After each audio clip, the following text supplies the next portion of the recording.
Long before rice filled porcelain bowls, long before it steamed in kitchens from China to India, long before kings counted it as wealth and armies carried it across mountains, it was only grass.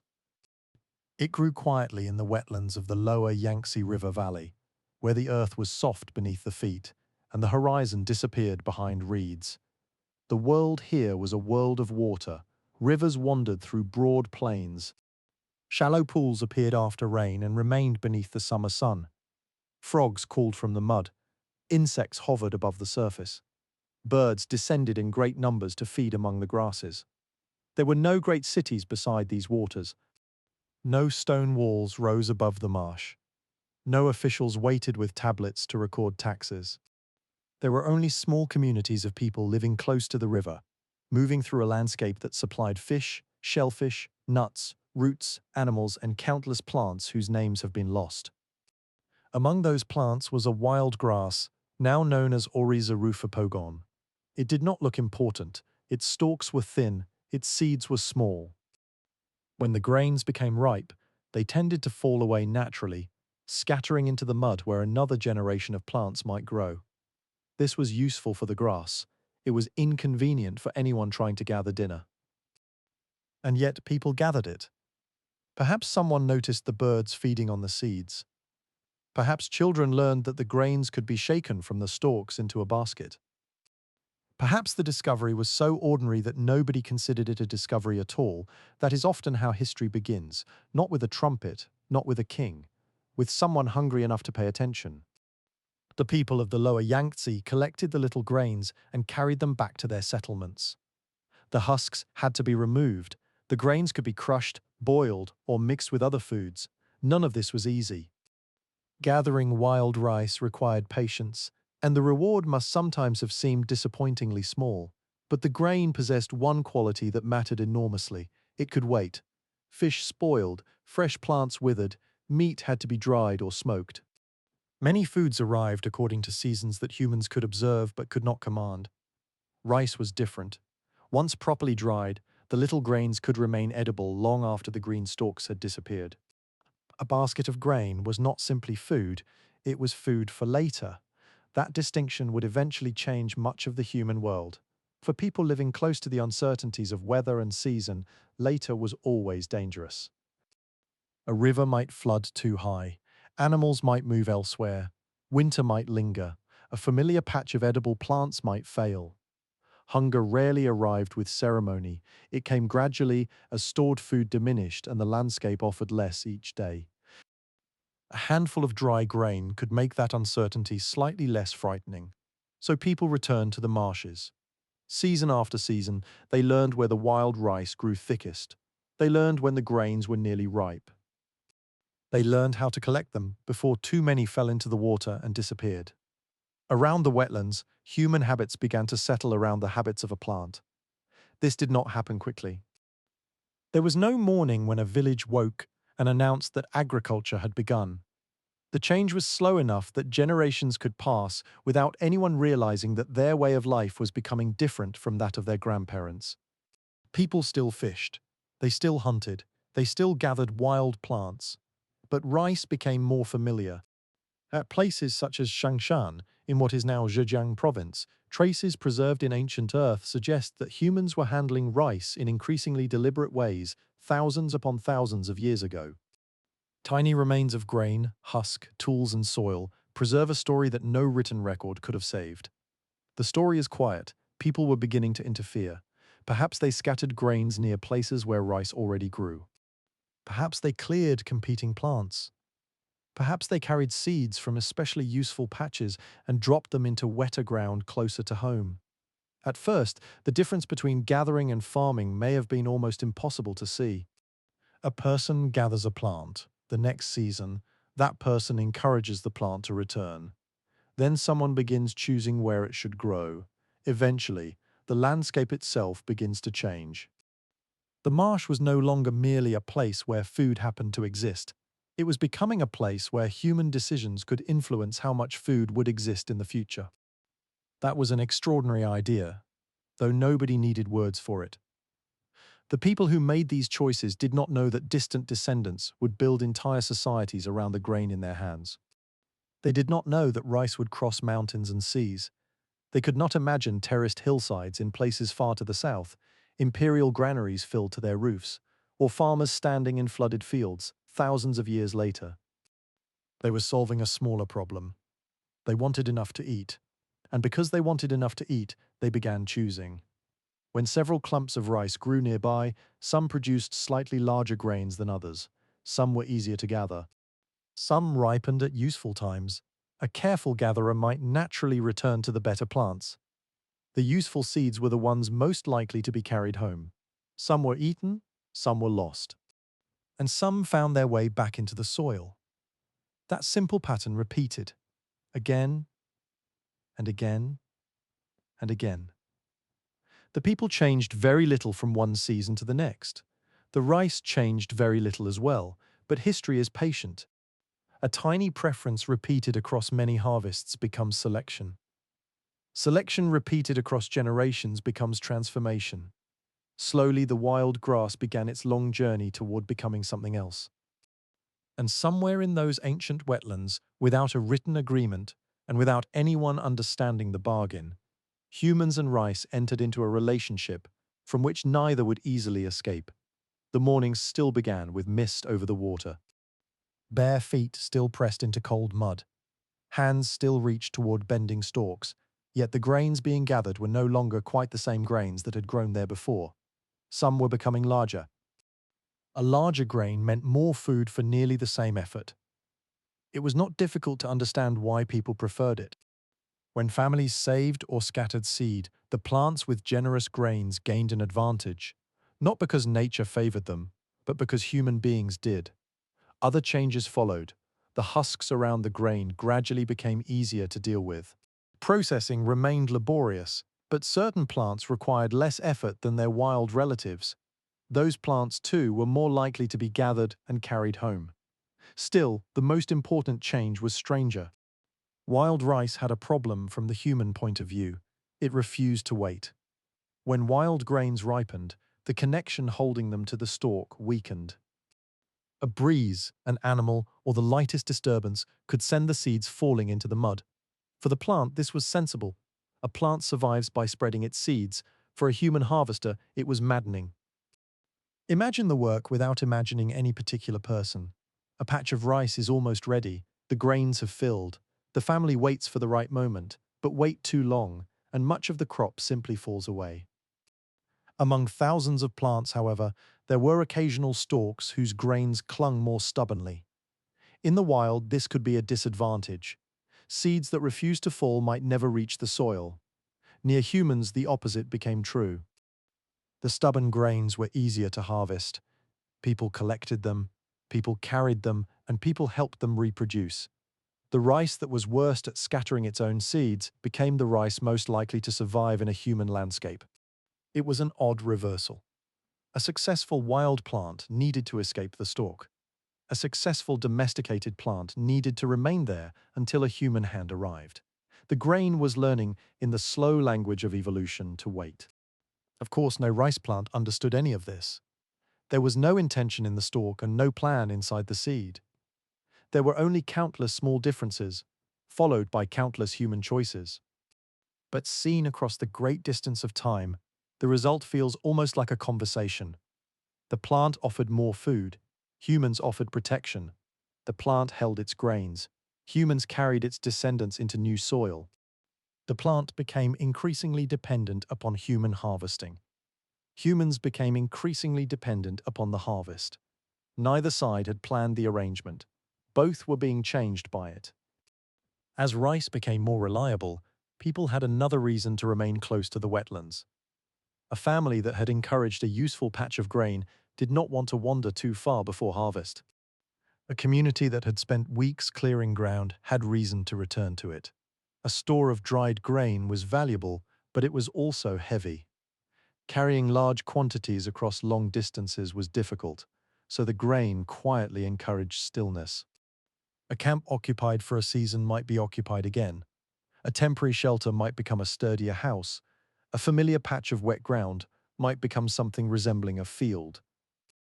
Once people invested labor in a place, leaving that place became more costly. The consequences accumulated almost invisibly. A settled community could store more food than a wandering one. More stored food could support more children. More people could clear more ground. More ground could grow more rice. More rice could support still more people. The circle tightened, there were costs. A settled village produced waste. Disease could spread more easily when people lived close together. A failed harvest could become catastrophic when too much depended upon one place. Fields demanded labor at particular times, whether a person felt strong or tired, healthy or sick. The grain offered security, but it also created obligation. When the season came to prepare the ground, the work had to be done. When the plants needed tending, someone had to tend them. When the grains ripened, the harvest could not simply wait forever. Agriculture would eventually become associated with civilization, monuments, writing, kings, temples, armies, and wealth. But for most of the people who first practiced it, agriculture meant work, repetitive work, muddy work, work performed with bent backs beneath humid skies. The reward was not glory. The reward was a storage pit containing enough grain to make the coming season less frightening. And that was enough. As generations passed, the difference between wild and cultivated rice grew clearer. Human selection was producing plants increasingly suited to human needs. The grain became more dependable. Communities learned more about water, soil, timing, and harvest. Knowledge accumulated in people as surely as useful traits accumulated in the plant. An older farmer knew where water remained longest after the rains. Another understood which soil produced stronger stalks. Someone noticed that certain seeds performed better in a particular patch of ground. Children watched, they remembered, they repeated. There were no agricultural manuals, there were no laboratories. The experiments stretched across lifetimes, and the results were carried in memory, habit, and seed. A mistake might mean hunger. A successful choice might be copied for generations. This is what makes the beginning of rice so difficult to place into a single moment. Domestication was not an invention in the ordinary sense. Nobody finished it. Nobody could point to one harvest and say that wild rice had ended and cultivated rice had begun. There was only a long twilight between the two, and while that twilight lasted, the lower Yangtze itself was changing. People cut vegetation, they disturbed soil, they favored wet places where rice grew well. They returned repeatedly to the same patches. Eventually they would go much further, reshaping water and earth on a scale their ancestors could scarcely have imagined. But the first transformation was gentler. A marsh became a managed marsh. A useful plant became a favored plant became a crop, and a crop became a reason to organize life around the seasons. There is something almost deceptive about the smallness of the grain. Hold one grain of rice, and it seems incapable of carrying much history. It weighs almost nothing, it makes no sound, it can disappear between two fingers. Yet multiply that grain across a field, then across a valley, then across generations, and the scale changes. Food becomes surplus, surplus becomes population. Population demands organization, organization creates authority. Authority eventually becomes government. Much later, rulers would understand the power hidden in those harvests. They would tax rice, store rice, transport rice, ration rice, and measure prosperity through rice. Soldiers would march because granaries could feed them. Cities would grow because farmers elsewhere produced more food than they themselves required. None of that existed yet. For now there was only the wetland. Evening settled over the lower Yangtze. Smoke drifted from simple hearths. Baskets rested near wooden shelters, somewhere nearby. Grain dried before being stored. The river moved slowly through the darkness, carrying silt toward places where future fields would grow. Perhaps a family ate from a small collection of rice gathered earlier that day. Perhaps nobody spoke about how important it was. There was no reason to. Tomorrow there would be more work, more stalks to examine, more mud to cross, more seeds to save. And with each harvest, the relationship deepened. Humans had begun changing rice because they wanted a plant that would serve them better. What they could not yet see was that rice had begun changing them as well. It encouraged them to stay. It taught them to store. It rewarded cooperation. It tied their lives more tightly to water and season. And before long, simply gathering what grew naturally would no longer be enough. If communities wanted larger harvests, they would have to do something far more ambitious than choosing seeds. They would have to change the land itself. The quiet marsh would have to become a field. The wandering water would have to be persuaded to remain where people wanted it. And once human beings began deciding where the water should go, the history of rice would cease to be only the history of food. It would become the history of villages, labor, cooperation, power, and eventually civilization itself. The marsh has begun to change, not quickly enough for anyone living beside it to notice from one morning to the next. The river still rises after heavy rain, mist still settles over the reeds before sunrise. Birds still descend into the shallows, and fish still flicker beneath the brown water. But along certain stretches of the lower Yangtze, something new is appearing. People are staying. A place that once held a temporary camp now holds a house, then another house, then several more. Wooden posts are driven into damp earth, roofs are covered with reeds and grass. Smoke rises from hearths often enough to darken the beams above them. Paths form between doorways because the same feet walk over the same ground every day. A village is taking shape beside the water. For countless generations, movement had been one of humanity's oldest answers to hunger. When food became scarce, people went elsewhere. They followed animals, gathered plants when they came into season, searched riverbanks for shellfish, and remembered where nuts or fruits would appear later in the year. Knowledge of the landscape was knowledge of survival. Rice did not immediately end that life. People still hunted deer and wild boar. They still caught fish and gathered wild plants. A family would not abandon foods that had sustained its ancestors simply because useful grains were growing near the river. But cultivated rice introduced a new kind of promise. If people placed seed into suitable ground, there would eventually be something worth returning for. And once there was something worth returning for, wandering became more complicated. A patch of rice required attention. Plants competed with weeds, water behaved unpredictably. Birds discovered ripening grain with irritating enthusiasm. Animals could trample young plants. Harvest arrived within a limited season, and a family that wandered too far at the wrong moment might return to find much of its labor scattered into mud. So people remained nearby. At first, perhaps only for longer parts of the year. Then for nearly all of it. The house became more important because there was less reason to dismantle it. Walls could be repaired instead of abandoned. Roofs could be made thicker. Tools too heavy to carry across long distances could remain beside the hearth. A grinding stone that would have been an exhausting burden for a mobile family became perfectly useful when nobody planned to carry it anywhere. This simple change altered the objects people could own. A wandering family must always think about weight. A settled family can accumulate. Baskets multiply, pots become larger. Stone tools remain near the places where they are used. Firewood can be stacked. Food can be stored in quantities that would have been impossible to transport on a person's back. Even the dead can remain nearby. Burial grounds begin to connect communities with particular pieces of land.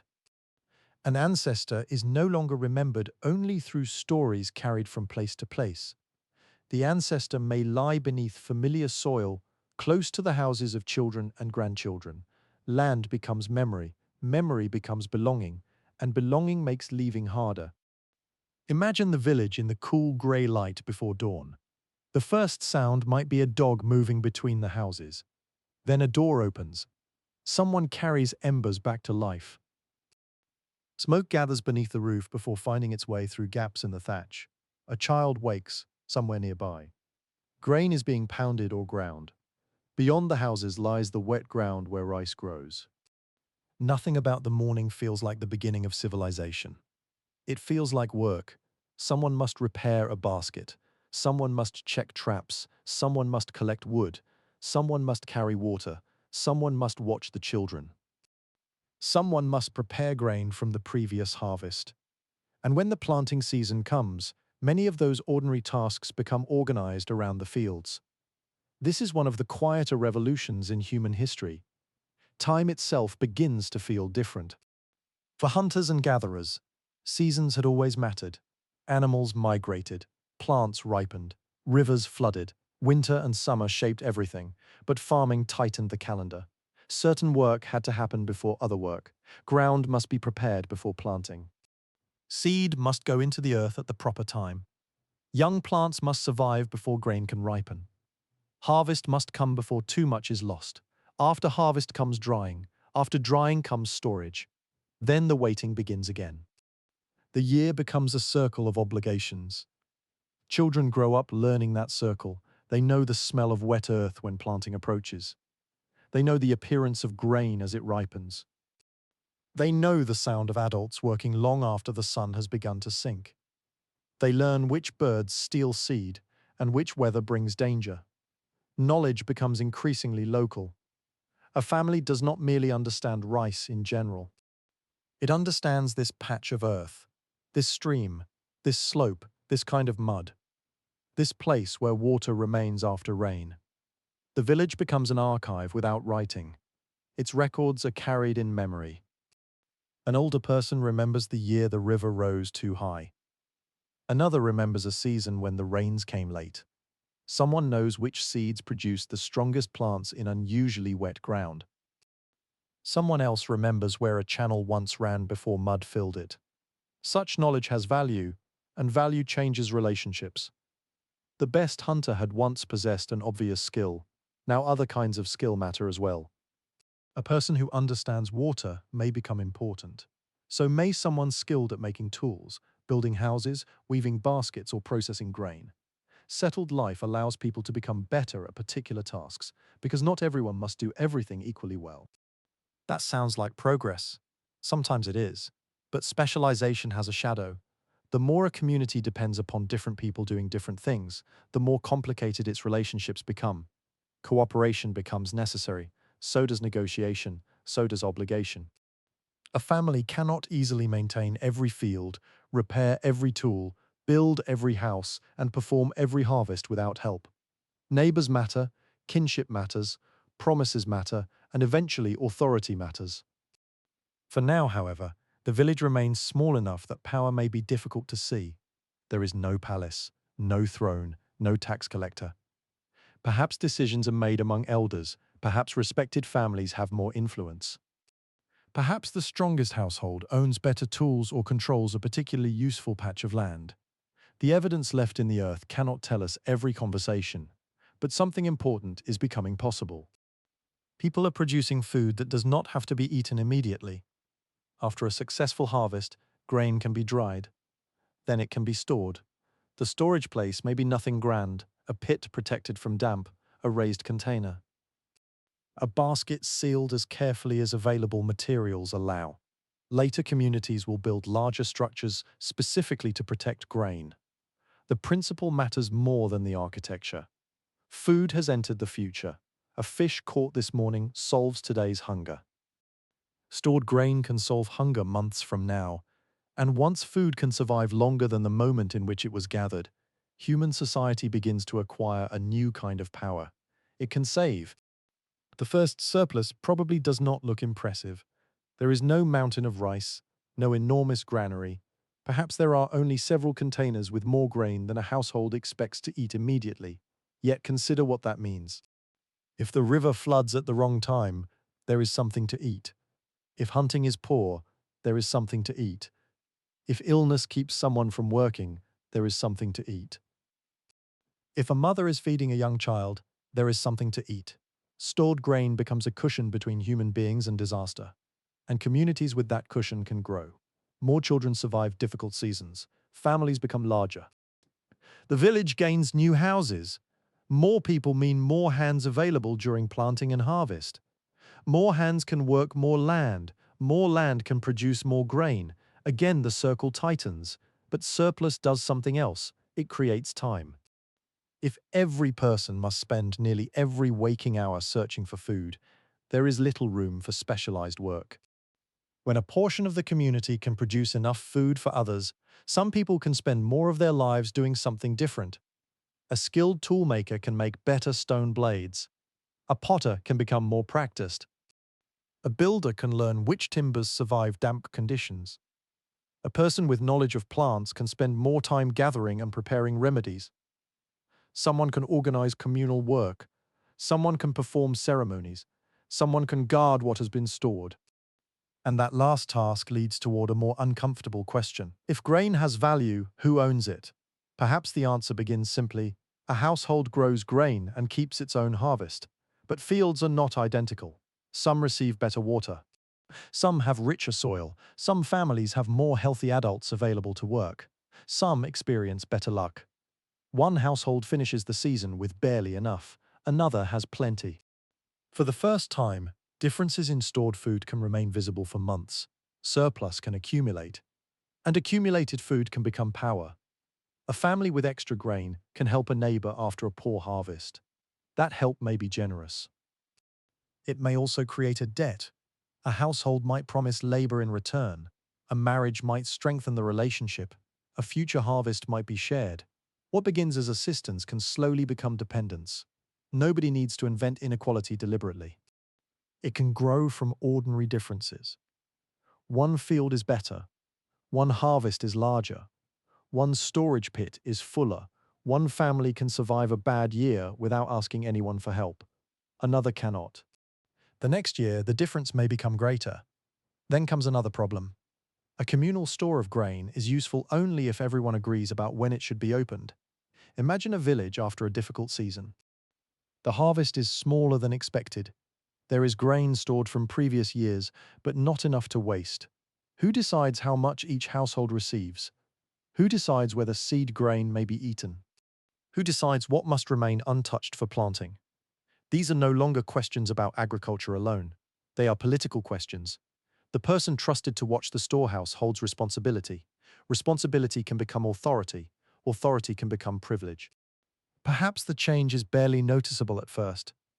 The keeper of the grain receives a little extra because the work is important. An elder decides disputes because people trust long experience. A household that organizes repairs to a shared water channel gains influence because everyone depends upon that channel. Nothing resembles a kingdom yet, but the ingredients of government are quietly collecting beside the river: food, storage, labor, property, debt, rules, authority. The granary stands at the center of all of them. It may be one of the least dramatic buildings imaginable. There are no carved pillars, no banners, no guards in polished armor. Perhaps it smells of dry straw, dust, wood smoke, and old grain. Yet what sits inside can command human behavior more effectively than almost anything else in the village. People can argue over ornaments, they can ignore prestige. They cannot ignore hunger. Whoever controls access to stored food possesses influence when the fields fail, and fields do fail. The river that nourishes rice can destroy it. Too little rain is dangerous. Too much rain is dangerous. Storms flatten crops. Insects arrive. Disease moves through plants. Birds descend before harvest. A family member becomes injured at the worst possible time. Agriculture creates abundance, but it does not eliminate uncertainty. In some ways, it concentrates uncertainty into a few terrifying moments. A hunter may return empty-handed today and succeed tomorrow. A farmer can work for months and lose nearly everything in a single disaster. That makes storage sacred in a practical sense. People protect grain because grain is tomorrow. They build better containers, they raise food away from damp ground, they guard against rodents. They learn that stored harvests must be watched carefully. And as villages grow larger, household storage can exist beside communal storage. Now the community has wealth that belongs not merely to one family, but to the group. Such wealth can feed workers while they perform tasks that produce no immediate food. A group can spend days repairing a channel because stored grain feeds them while they work. People can construct larger buildings. They can clear more land. They can dig. They can carry timber. They can reshape watercourses. The surplus harvested last season becomes labor in the present season. This is the hidden machinery behind many early civilizations. Before monumental architecture, there must be food for the people building it. Before a permanent class of warriors, there must be food for people who are not farming. Before officials can spend their days recording, measuring, organizing, or judging, Someone else must produce what those officials eat. The foundation is not stone, it is calories. And in the wet landscapes of Eastern Asia, more and more of those calories come from rice. The village beside the water is therefore becoming something larger than a collection of houses. It is becoming a system. People depend upon the harvest. The harvest depends upon labor. Labor depends upon cooperation. Cooperation requires rules. Rules require memory and enforcement. And whoever manages these relationships begins to stand slightly apart from everyone else. Perhaps an elder receives the best portion. Perhaps a successful household gains control over better land. Perhaps religious authority becomes tied to the agricultural calendar, with ceremonies marking planting, rain, harvest, or the honoring of ancestors. The exact path differs from place to place, but the direction is familiar. Surplus allows society to become more complex. Complexity allows remarkable things. It also allows inequality. A storage building can protect everyone from famine. It can also allow one group to control another. The same grain can be shared as generosity or demanded as tribute. The same harvest can feed a village feast or support a household that no longer works the fields. There is no sharp boundary between these worlds. No morning arrives when everyone looks at the granary and realizes that society has changed. The transformation happens in habits. A contribution that was voluntary becomes expected. An elder who advised becomes an elder who decides. A respected family becomes a powerful family. A shared field becomes someone's field. A favor becomes a debt. A debt becomes an obligation inherited by children. Meanwhile, the rice continues growing. That is perhaps the strangest part. The plant does not care about any of this. It stands in wet earth beneath the sun. Its leaves move in the wind. Its roots drink from the soil. Its grains fill slowly. Around it, human beings are inventing property, hierarchy, specialized labor, collective storage, and political authority. The rice merely grows, but as evening settles over the village, there are signs that the world has become different. Smoke rises from more roofs than it did generations before. Children run along paths worn firm by many feet. Heavy grinding stones sit beside houses because no one expects to carry them away. The dead rest nearby. The living prepare for another season. And somewhere in the settlement stands a place where grain is stored. Inside that quiet structure lies more than food. There is insurance against winter. There is seed for the next planting. There is payment for labor not yet performed. There is help for a family that may suffer. There is wealth. There is leverage. There is power. The people beside the lower Yangtze have not built an empire. They have not even imagined one. Their world remains close enough that a person can walk from the houses to the fields and hear voices behind them. But something has begun that will be very difficult to stop. The more rice they grow, the more carefully they must manage the land. The more people they feed, the more water they need. The more water they need, the less they can depend upon rain and natural flooding alone. Soon, waiting for the river to behave will no longer be enough. Someone will cut a channel, someone will raise an embankment, someone will decide when water enters a field and when it leaves. And the moment a community begins controlling water together, another question appears quietly beside the paddies. Who gives the orders? The village has learned how to remain in one place. It has learned how to store the future inside a granary. Now it is about to learn that controlling rice means controlling water, and controlling water can mean controlling people. The village has learned to stay. Now it must learn to persuade water to stay with it, beyond the wooden houses, beyond the storage pits and the thin trails pressed into the earth by generations of feet. The river moves according to rules of its own. It rises when distant rains feed it. It shrinks when the dry season lingers. Sometimes it spreads gently across the low ground, leaving behind dark, fertile mud. Sometimes it arrives with enough force to tear at banks, carry away branches, and turn familiar paths into brown currents. Rice loves water, but that does not mean rice loves chaos. Too little water and young plants struggle. Too much at the wrong moment, and a field can be ruined. A natural marsh may support wild rice, but a community trying to feed itself needs something more dependable than the moods of a river. So people begin to interfere again.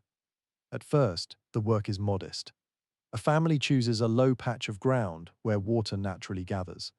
Earth is pushed into a small ridge around the edge. The ridge is not high. It does not need to be. Its purpose is simply to slow the water, to hold a shallow layer over the soil instead of allowing it to drain away. This is the beginning of the paddy. There is no grand design drawn beforehand. No engineer stands on a platform explaining the work. The knowledge grows through observation. People watch where water travels after rain. They notice which ground remains wet longest. They discover that a small wall of packed earth can redirect a trickle. They learn that a shallow channel can bring water from one place to another. The tools are simple: wood, stone, baskets, hands, and an astonishing amount of labor. Imagine stepping down from the settlement before sunrise. The air is cool, but the mud is already waiting. Bare feet sink into it. Water presses between the toes. A wooden tool bites into wet earth and lifts a heavy clump. Someone carries soil toward the edge of the field. Someone else packs it into the embankment. The work is repetitive enough to disappear from written history. That is one reason ancient irrigation can seem almost magical when viewed from far away. We see the finished landscape and forget that somebody had to move every basket of soil. A paddy is not simply a flooded field. The ground must be reasonably level if one side is much lower than the other. Water gathers too deeply there while the higher side dries, so the earth is worked and shifted, high spots are scraped down. Low places are filled. Small banks divide one plot from another, then come the channels. A channel may begin as little more than a narrow cut, leading away from a stream. Water enters and follows gravity. A simple barrier of earth, wood, stones, or vegetation can slow the flow. Open the barrier and water moves toward the field. Close it and the flow changes. There is elegance in the simplicity. No wheel needs to turn. No metal machine needs to pump. The landscape itself does most of the work. Gravity carries the water. Human beings merely convince it to take a useful path, but water is a stubborn partner. A channel that works during gentle rain may collapse during a flood. Mud gathers where it should not. Banks leak. Animals make holes. Plants clog narrow passages. A careless opening can send too much water into one plot and too little into another. So irrigation is never truly finished. It must be maintained. A bank built this season may need repair the next. A channel must be cleared. A breach must be packed before more water escapes. After storms, people walk the edges of the fields looking for damage. Gradually, the paddy landscape becomes a human landscape. Straight lines and low walls appear where water once wandered freely. The river still rules the valley, but its smaller movements are increasingly guided. This is how ancient rice irrigation works at its most basic level. Water is taken from a dependable source. Channels guide it toward cultivated ground. Small embankments hold it in shallow fields. Openings between plots allow farmers to control where it moves. When the crop requires less water, the field can be drained through another opening or channel. Simple in principle, demanding in practice. And the larger the cultivated area becomes, the more demanding it is. A single household can repair the bank around a small field.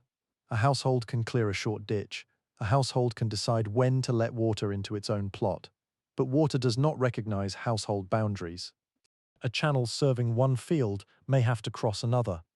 A barrier built upstream changes what happens downstream. If one family takes too much, another receives too little. The problem begins quietly. A farmer near the upper part of a channel opens a barrier and allows water into the family field. The rice needs it. There is nothing unreasonable about the decision. Farther down the channel, another family waits and waits. The water arrives weakly, if it arrives at all. Now, agriculture has produced a dispute that hunting rarely created in quite the same form. The deer can run away from everyone. Water can be taken by someone. That difference matters. As rice cultivation expands, the channels grow longer. Several families depend upon the same source. Perhaps several parts of a village depend upon it. Soon, decisions about water cannot remain entirely private. Someone must decide when a channel is cleared. Someone must organize repairs after a flood. Someone must settle arguments over whose field receives water first, and everyone must accept, at least most of the time, that the arrangement is worth obeying. This is where mud begins to turn into politics, not in a palace, not beneath a royal crown, in a ditch. A community may agree that all households using a channel must contribute labor. One family sends an adult to clear weeds, another carries soil to strengthen an embankment, another repairs a damaged gate. Perhaps the obligation lasts only a day, perhaps it lasts much longer. The important thing is that communal agriculture creates communal duties. A person who refuses to help may still benefit when water arrives. That is difficult for neighbors to tolerate. Rules appear. If you use the channel, you help maintain it. If you receive water today, another household receives it tomorrow. If a bank breaks, everyone nearby comes to repair it before the fields drain. These rules may never be written. They do not need to be. People remember. And where memory is uncertain, respected individuals interpret what is fair. An elder may know how water was divided in earlier seasons. A skilled farmer may understand the channels better than anyone else. A household with many relatives may possess influence simply because it can provide more workers. Over time, some people become associated with coordination. They know when labor must be called. They know which embankment is weakest. They know which families owe work. They know who has complained. This knowledge is useful. Useful knowledge can become authority. At first, authority may be temporary. Someone directs the repair because that person has experience. When the work is finished, everyone returns home, but the irrigation system remains. Next season, it needs attention again. The same experienced person may be called again, then again. A role is forming. And roles have a habit of surviving the particular problem that created them. The larger the system becomes, the harder it is to manage through casual agreement alone. A small ditch can be repaired by neighbors. A large network may require dozens of households to work together. Some people must arrive before others. Materials must be gathered, sections of channel must be assigned. Water must sometimes be withheld while repairs are underway.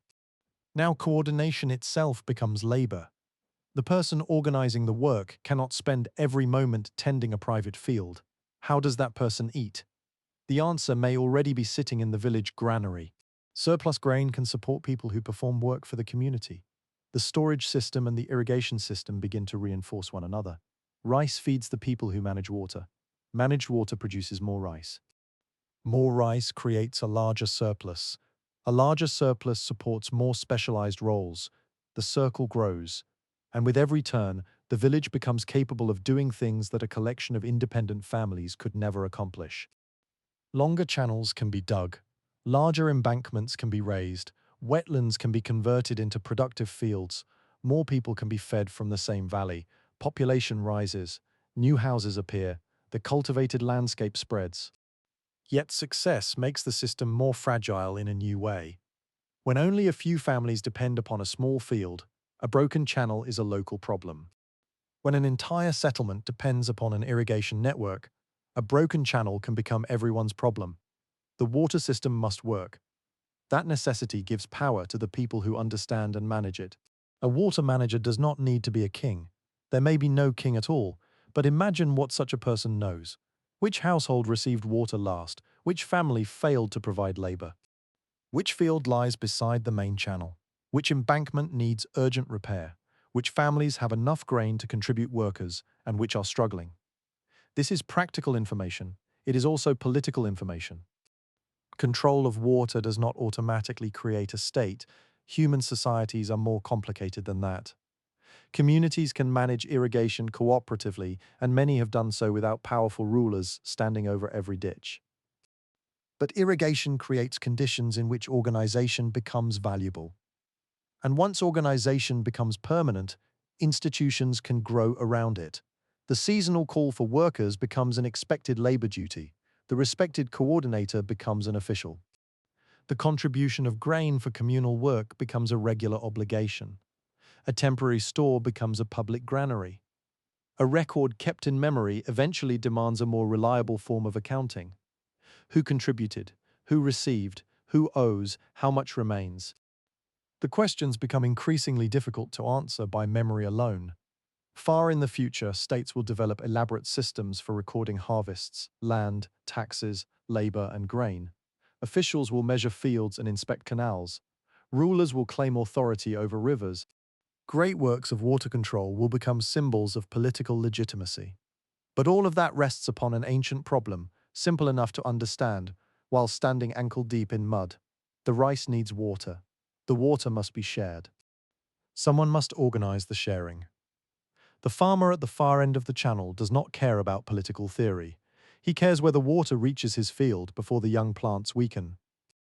The family upstream does not think of itself as controlling a strategic resource. It wants enough water for its own crop. The organizer may not think of herself as an official. She simply knows that if everyone opens the barriers whenever they please, the system fails. Yet from such ordinary needs, larger structures emerge. Rules become customs. Customs become obligations. Obligations become institutions. And institutions begin to outlive the people who created them. There is another reason water encourages political organization. Irrigation must often be planned beyond a single harvest. A strong embankment may take many seasons of maintenance before its value becomes obvious. A new channel may require labor now for fields that will not become productive until later. This demands trust in the future. People must work today because they believe the community will still be here tomorrow. Settled agriculture has already tied families to place. Irrigation tightens the knot. A field without water is nearly useless. A water system without maintenance slowly disappears. So every generation inherits not only land, but obligations. The child who once watched adults repairing a channel eventually stands in the same mud, repairing the same bank. The water carries memory through the village. Perhaps this is why irrigation landscapes can feel ancient, even when every individual bank has been rebuilt many times. The physical structure survives through constant human renewal. Nothing lasts because it is untouched. It lasts because people keep touching it. By now, the valley sounds different during the busiest seasons. There are voices along the channels. Wooden tools strike earth. Baskets of mud are carried toward weakened banks. Children bring small items or watch from the edges. Someone calls instructions from farther along the ditch. Meals may be eaten near the work because there is too much to finish before daylight fades. This is communal labor before bureaucracy gives it formal names. But formal names will come. As settlements grow into larger political communities, rulers discover what village elders already understand. Water can organize people. A ruler who maintains canals can claim to protect the harvest. A ruler who protects the harvest can claim a share of it. That share can be collected as grain. The grain can feed workers, it can feed guards, it can feed craftsmen. Eventually it can feed soldiers. The logic is powerful because every part supports the next. The state organizes water. Water supports rice. Rice supports population. Population supplies labor. Labor strengthens the state, and the state demands more rice. This relationship is never perfectly peaceful. Farmers may resist labor demands. Local communities may resent officials. Upstream settlements may quarrel with downstream ones. A ruler may demand more grain than families can safely surrender. The system that protects people from uncertain water can become another source of uncertainty. A canal can nourish a field. A tax collector can empty a granary. Both may arrive in the name of order. That tension will follow rice civilization for centuries. The state needs farmers because farmers produce the grain. Farmers may need the state because large irrigation works require organization and protection. Each depends upon the other. Each can also burden the other. For the moment, though, the great machinery of empire is still far away. Evening returns to the fields. Water lies almost still between the low earthen banks, reflecting a pale sky. The day's footprints soften beneath the surface. A repaired embankment holds. Farther along the channel, a small opening allows a controlled stream to enter another plot. Someone has decided that this field receives water now. That decision seems ordinary. It may have been made through agreement among neighbors. It may have been made by an elder. It may simply follow a custom old enough that nobody remembers who began it. But the decision contains the seed of something much larger. A village that can coordinate water can coordinate labor. A village that can coordinate labor can build. A community that can build can produce more than it consumes. A community with surplus can support people who do not farm. And once some people no longer need to spend their days producing food, they can become craftsmen, priests, guards, administrators, and rulers. The muddy channel beside the rice field leads farther than anyone standing beside it can see. It leads toward granaries large enough to feed thousands. It leads toward officials counting sacks of grain. It leads toward armies supplied from distant fields. It leads toward canals crossing enormous stretches of country. And eventually, it leads toward a world in which political power can be measured by a simple question. How much rice can the land produce? And who has the right to take a share of it? The people who first raised those little banks beside the Yangtze were trying to control water. They could not know that they were also learning how to organize human beings. The river had once decided where the rice would grow. Now people were beginning to decide where the river would go. And soon, those who claimed authority over the water would discover that they could claim authority over something even more valuable: the harvest itself. The harvest has become power.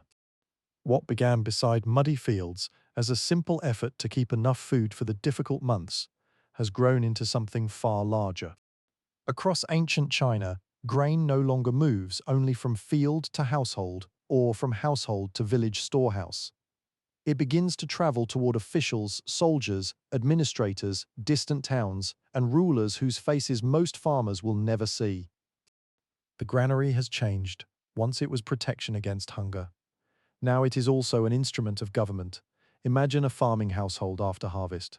The stalks have been cut, grain has been dried and processed. The family knows roughly how much it needs to survive until the next crop. Some must be saved for seed, some must feed children and older relatives, some may be exchanged for tools, cloth, salt, or other necessities. And then there is the portion that does not remain with the family. It belongs to the state. Tax sounds abstract when written in a record. In a farming village, it is painfully physical. Grain has weight. It must be measured, packed, lifted, carried, and delivered. A tax demand is not simply a number. It is a basket that leaves the household store. The farmer watches it go. Perhaps the harvest has been generous, and the loss is manageable. Perhaps insects damaged part of the crop. Perhaps rain arrived at the wrong moment. Perhaps an elderly parent has been sick. The official recording the obligation cannot know every worry inside every house. Administration requires simplicity. The field produced grain. The household owes a share, so grain moves from private hands into public storage. In time, states become remarkably skilled at this. Officials measure cultivated land. Households are registered. Harvest obligations are calculated. Local stores receive grain before portions are moved toward larger administrative centers. The humble rice plant has entered bureaucracy. This matters because an early state faces a problem that every large government eventually discovers. Power is expensive. A ruler may command thousands of people, but commands do not fill stomachs. Soldiers need food whether they are fighting or waiting. Laborers building walls, roads, canals, palaces, and defensive works must eat. Officials who spend their days keeping records cannot spend those same days tending fields. Someone must produce their calories. The answer is the countryside. A farmer in the south may never see the soldier who eats grain from his harvest. The soldier may never know the village where that grain grew. Between them stands an expanding chain of officials, storehouses, carts, boats, measurements, seals, and records. This is one of civilization's quiet miracles. Strangers begin feeding strangers, not through friendship, through administration. A sack of grain enters a local granary. Later it is moved elsewhere. It may be mixed with grain from hundreds of other households until no one could possibly say which handful came from which field. Individual harvests become state supply, and state supply makes large ambitions possible. A soldier stationed far from his birthplace can remain there because food reaches him. A group of workers can spend months repairing an embankment because grain has been gathered to sustain them. An official can sit beneath a wooden roof examining records because somewhere beyond the town walls, farmers have produced enough food for someone else to perform that work. Rice is becoming invisible infrastructure. The palace may be beautiful. The granary is more important. A court can survive without another decorative hall. It cannot survive long without food. Chinese rulers understood this with unusual clarity. Grain storage became tied, not merely to taxation, but to stability itself. A well-filled granary offered protection against bad harvests and sudden shortages. When food became scarce, stored grain could be released. When harvests were abundant, authorities could collect or purchase more. The principle was simple: store abundance while abundance exists. Use it when abundance disappears. But the political meaning ran deeper. Hunger is dangerous to rulers. A family that has eaten poorly for a week may endure. A village facing prolonged scarcity becomes frightened. A region in famine can become rebellious. People who believe that the government has failed to protect the basic conditions of life may begin questioning why that government deserves obedience at all. So the granary becomes more than a warehouse. It becomes a promise. As long as the doors remain closed and the grain inside remains dry, the state appears prepared.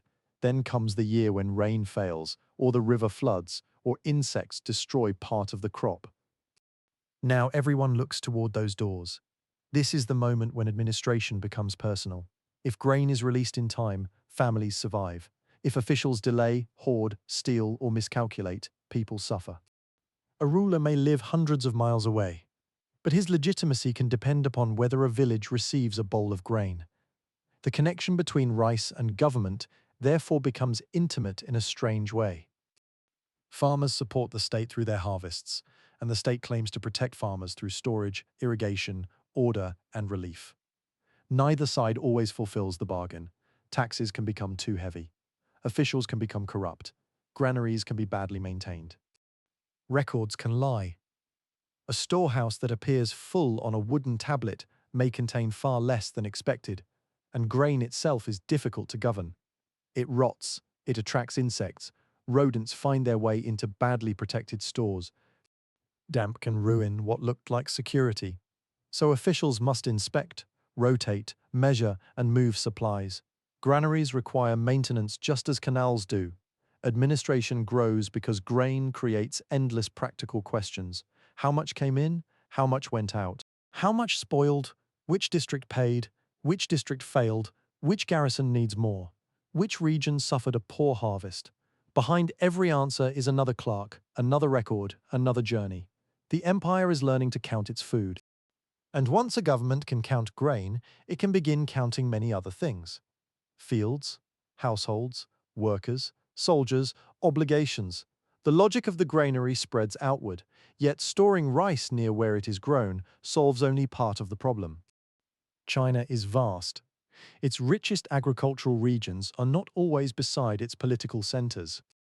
Over centuries, productive rice cultivation becomes increasingly important in the warmer and wetter south, while major capitals, frontier armies, and centers of power often lie far to the north. Now the state faces a problem much larger than collecting grain. It must move it.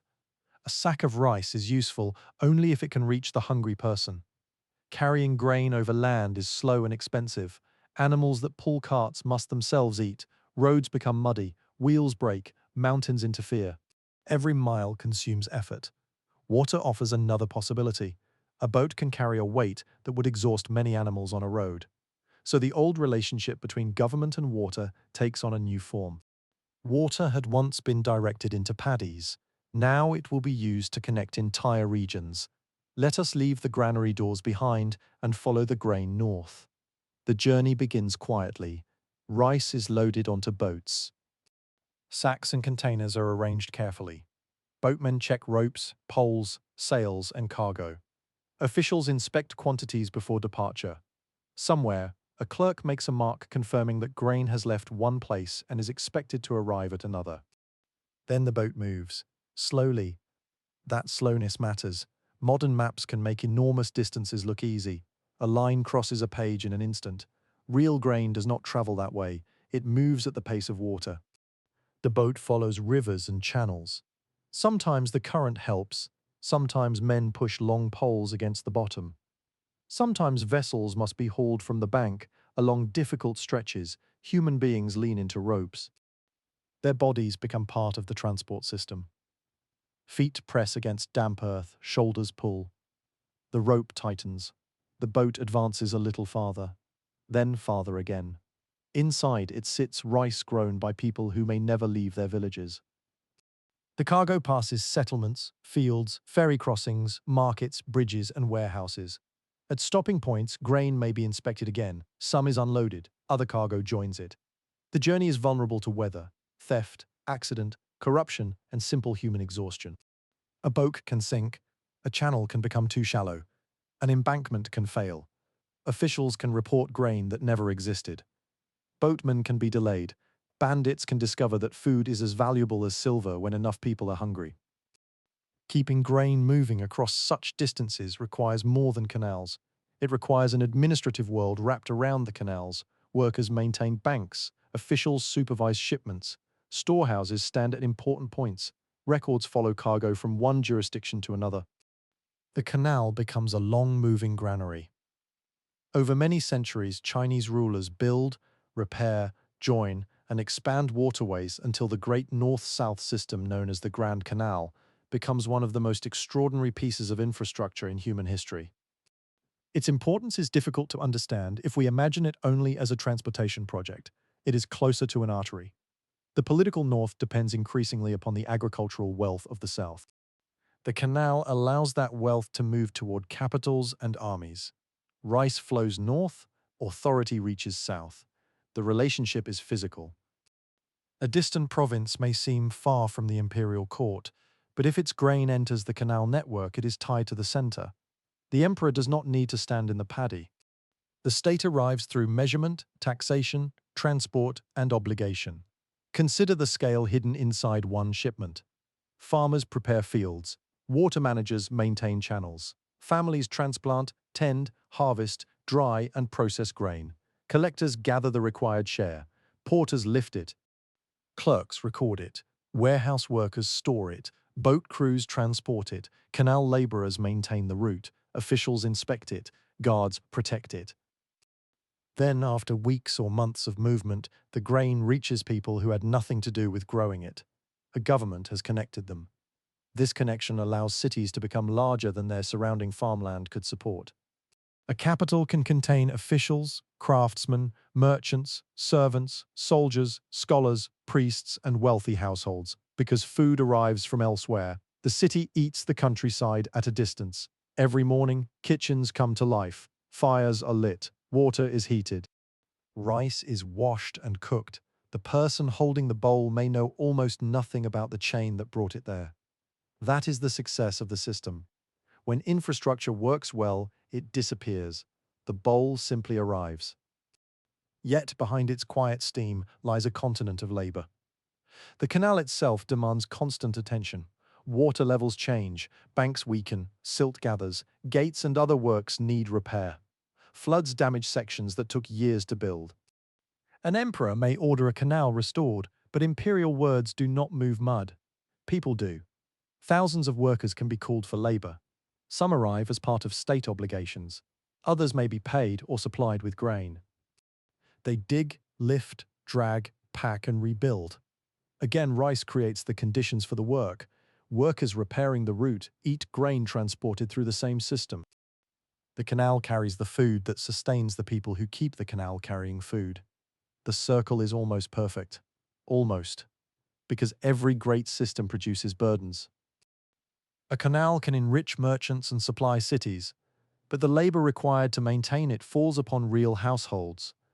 A tax shipment that feeds a northern garrison may leave a southern village with less reserve. A state concerned with feeding armies may care more about moving grain than about the comfort of those who grow it. And when officials demand too much, the beautiful logic of administration begins to crack. For the farmer, empire may arrive not as a grand idea, but as an empty space in the household store. For the boatman, empire may feel like a rope cutting into the shoulder.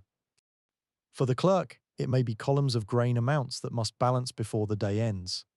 For the soldier, it may be nothing more than supper. That is what makes rice such a revealing way to look at power.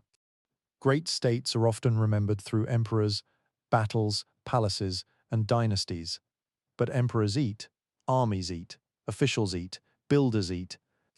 And the ability to feed people who are not producing their own food is one of the deepest foundations of political power. The ruler who controls a rich territory possesses potential wealth. The ruler who can collect, store, and move its harvest possesses usable power. The difference is administration. By evening, another grain boat approaches a stopping point along the canal. The light is fading. The water has turned dark beneath the hull. A man on shore loosens a rope. Someone aboard checks the cargo. A clerk waits with records. Nothing dramatic happens. No battle is won. No dynasty falls. Several sacks are moved from one place to another. Yet this ordinary scene is part of the machinery holding an enormous civilization together. Far away, fields lie quiet after harvest. Farther north, kitchens wait. Tomorrow the grain will continue. It will pass through more hands belonging to people who do not know one another. It will travel through channels dug and repaired by generations long dead. It will enter warehouses built because rulers understood that political power could not survive on ceremony alone. Eventually, some of it will be cooked. Steam will rise from a bowl in a northern city. Perhaps the person eating it is a soldier preparing for duty. Perhaps an official bends over records nearby. Perhaps a servant carries the bowl through a wealthy household. Perhaps someone at court eats without giving the grain a second thought. The rice is soft and warm. It seems simple. But inside that bowl lies the work of farmers bending over distant fields. Families repairing irrigation banks, laborers digging canals, porters carrying sacks, boatmen pulling against currents, guards watching storehouses, and clerks recording what entered and what disappeared. Thousands of strangers have participated in a meal they will never see. That is what the rice economy has become, a way of turning distant labor into immediate power. The first farmers beside the Yangtze had stored grain because they feared an empty season. Their descendants now live in a world where grain can feed cities, support armies, stabilize governments, and connect regions separated by extraordinary distances. Rice has moved beyond the village. It has entered the machinery of empire.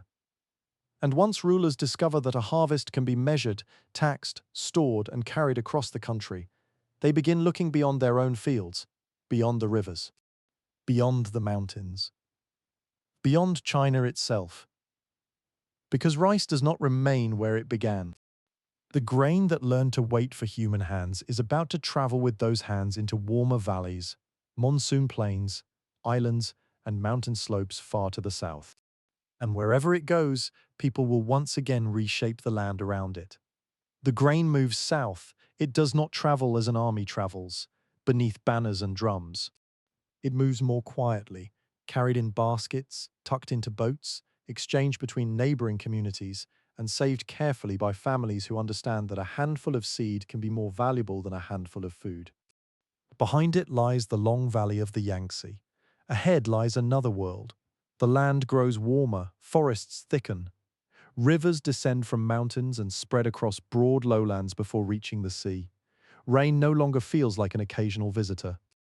In the monsoon months, it becomes a season of its own, arriving in dark clouds that gather above the hills and release water until paths vanish beneath mud and streams swell beyond their banks. To rice, this is opportunity. To farmers, it is opportunity mixed with danger.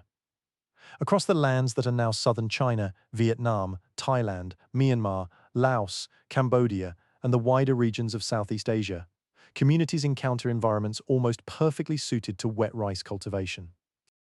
There is heat, there is abundant water.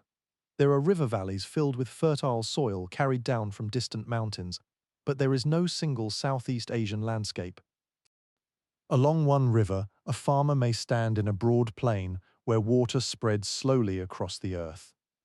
Elsewhere, villages cling to hills where flat ground is rare. Near the coast, tides push against river mouths. Farther inland, the dry months can harden the soil before the rains return with astonishing force. Rice must adapt, so must the people who grow it. In the lowlands of what is now northern Vietnam, river systems create rich agricultural zones where communities can combine rainfall, seasonal flooding, and increasingly careful water management. Farther south, the enormous Mekong system carries water through a landscape that will eventually become one of the great rice-producing regions of the world. The river brings gifts. It also brings uncertainty. During the wet season, water can spread beyond its ordinary channels. Villages learn which places remain safe. Farmers learn how long certain fields remain flooded. Houses in vulnerable areas may be built with the behavior of water in mind. Boats become ordinary objects of daily life rather than symbols of distant travel. Rice farming here is not a struggle to eliminate water, it is a long negotiation with it. The farmer wants enough water to nourish the crop, but not so much that the plants disappear beneath a destructive flood. The timing of rain matters, the depth matters, the length of the wet season matters. And so knowledge becomes intensely local. A stranger may look across a green plain and see one continuous landscape. The farmer sees differences everywhere. This patch drains quickly that one holds water. The field beside the stream receives fresh silt after floods. The lower ground is dangerous in a year of unusually heavy rain.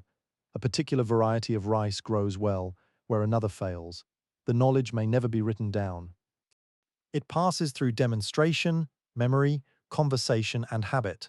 A child follows an adult into the field. Years later, that child leads another.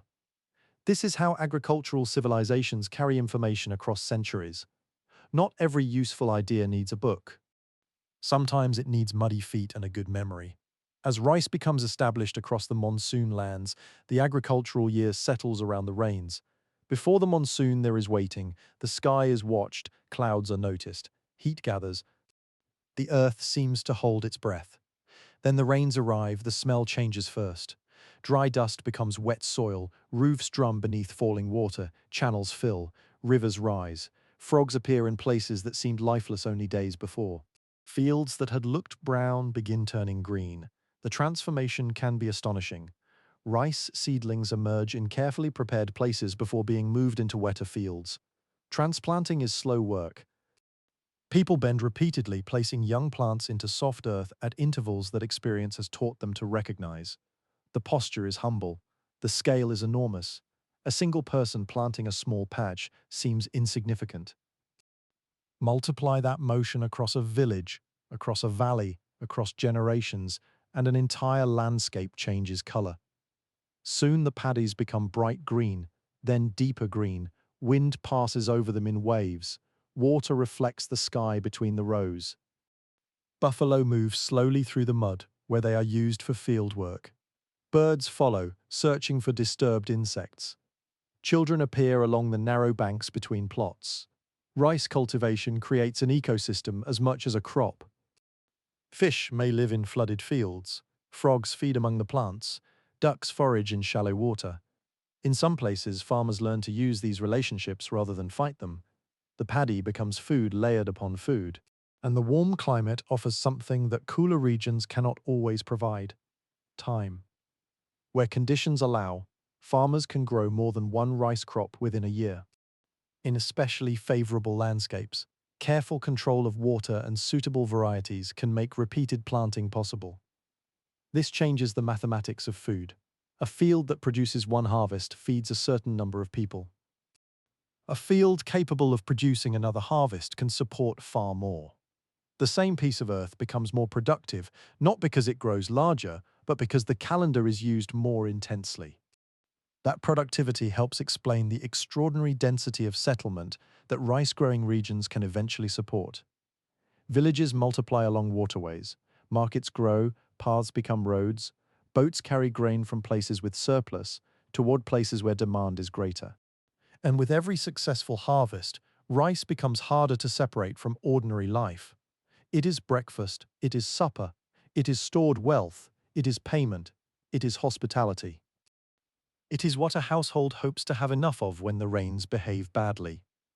The grain becomes so familiar that its historical journey disappears from memory. People do not wake each morning thinking about ancient domestication. They think about whether the field needs water. That is how a foreign arrival becomes tradition. Enough generations pass, and it no longer feels as though rice came from anywhere. It simply belongs. Yet the lowlands are only part of the story. Follow the rivers upstream, and the easy flatness begins to disappear. The valleys narrow, hills rise, mountains gather behind them. Here, the old method of flooding a broad level field encounters a very obvious problem. The ground refuses to lie flat. Rainwater runs downhill. Soil follows it. A paddy placed carelessly on a steep slope would drain almost as quickly as it filled. The mountain appears to be telling the farmer no. The farmer looks at the slope and answers slowly. Then we will make it flat. Let us leave the wide monsoon plains behind and climb toward the high country, where rice farming becomes one of humanity's most beautiful acts of stubbornness. At first, the slope is only a slope: trees, grasses, stones, exposed soil. Water descends through it because gravity has never been especially interested in agriculture. To grow wet rice here, people must create level ground where level ground does not exist. They cut into the hillside. Soil is moved. Stones are carried. A retaining wall or packed earthen edge is formed. Behind it, a narrow shelf appears. Then another shelf is made below it. Then another. The mountain begins to acquire steps. Not stairs for human feet, though people will walk along their edges. Stairs for water. A terrace catches what the slope would otherwise lose. Water enters the upper field and spreads across a level surface. When that field has enough, carefully placed openings allow water to continue downward toward the next terrace. Then the next. Then the next. A single flow can nourish many fields if the system is maintained properly. The engineering is simple enough to explain. Building it is another matter. There are no machines roaring against the hillside. Much of the work is human. A basket of soil is moved, a stone is placed, mud is packed. A wall is strengthened. Then the process is repeated so many times that counting would become meaningless. One generation begins, another repairs, another extends. The finished terraces may look as though the mountain naturally formed that way. It did not. Their beauty is accumulated labor across parts of southern China and the highlands of Vietnam. Farmers shape slopes into long, curving bands that follow the contours of the mountains. In the northern Philippines, communities create remarkable terrace landscapes where fields rise above valleys like enormous green stairways. On Bali, rice terraces become part of an intricate social and spiritual system built around water, cooperation, and cultivation. These places are separated by seas, mountains, languages, and customs. Yet they share a problem. Water begins above someone, it ends below someone. That means every terrace farmer lives inside a chain of dependence. The household at the top cannot behave as though the water belongs only to itself. If it blocks the flow for too long, the lower terraces suffer. If it releases too much too quickly, banks may overflow. A terrace is therefore not merely a field, it is a relationship. Stand high above such a landscape after rain, and the pattern becomes clear. Water glimmers in one level, then another, then another. Clouds reflect in flooded plots. Narrow banks curve around the mountainside. Small shelters sit among the fields. Paths twist where no straight road could survive. Far below, a stream gathers what the terraces release. The whole mountain seems to be breathing water. But the peaceful appearance hides constant maintenance. Terrace walls crack, rain erodes edges, channels fill with leaves and mud. A small leak can become a larger breach. If one wall collapses badly, water and soil may spill into the terrace below, damaging more than one family's crop. So people watch. After heavy rain, someone walks the banks. Hands press wet earth back into weak places. Stones are reset. Channels are cleared. Water is redirected. The work is never finished because the mountain is always trying to become a slope again. Gravity does not take a season off. This constant maintenance shapes village life. Neighbors need one another. Families coordinate water. Communities agree upon times for repairs and planting. In some places, ritual and irrigation become closely connected because water is too important to remain merely technical. Bali offers an especially striking example. There, systems of water management become linked with temples and communities of farmers. Water descending from upland sources moves through networks that nourish terraces below. Cooperation is not an optional kindness. It is built into the landscape. The farmer upstream and the farmer downstream may cultivate separate plots, but their harvests are connected by the same moving water. This produces a different understanding of ownership. A family may work a field, but nobody truly owns the rain. Nobody owns gravity, and a channel cannot recognize property lines. So water encourages negotiation just as it once did beside the Yangtze. Only here the arrangement is written visibly across mountains. The terraces themselves become a record of cooperation. Look at one wall and you see the work of a household. Look at the entire hillside and you see a society. There is another remarkable feature of these landscapes. They preserve time. A terrace repaired today may follow a line established by ancestors whose names are forgotten. A farmer may stand in mud, held level by walls, first shaped long before the farmer's grandparents were born. The field is inherited labor. Each generation receives something unfinished. That may be the truest description of agriculture. Nothing is simply passed down. It is passed down with maintenance attached. A terrace abandoned long enough begins to disappear. Walls weaken, water cuts new paths. Vegetation returns. The mountain slowly takes back the geometry humans imposed upon it. To inherit the terrace is therefore to inherit a duty. Keep the wall standing, keep the channel clear, keep the water moving, plant again, harvest again. Teach someone younger how to do it. In the highlands of Vietnam, mornings can arrive beneath mists so thick that distant terraces vanish completely. A farmer standing on one narrow bank may see only the next few curves of earth before everything disappears into white air. Then the mist lifts. One layer appears, then another. The mountain reveals its staircase. In the Philippines, terraces climb above settlements where houses gather on slopes and ridges. In southern China, entire hillsides can shimmer with water before planting, each flooded plot reflecting a different piece of sky. Later, the reflections vanish beneath green plants. Then the green turns toward gold. The agricultural year repaints the mountain. That beauty can make it easy to romanticize the work, but there is nothing effortless about it. People bend in cold water. They carry loads along narrow paths. They repair walls after storms. They work under tropical sun and monsoon rain. A field that appears serene from across the valley may have demanded generations of exhausting labor to exist, and yet people continue. Because the terrace produces more than beauty, it produces food in places where flat farmland is scarce. It allows dense communities to live in landscapes that might otherwise support far fewer people. It turns altitude into opportunity.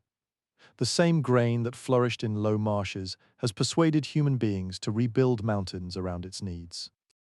This is the strange partnership between rice and humanity at its most visible.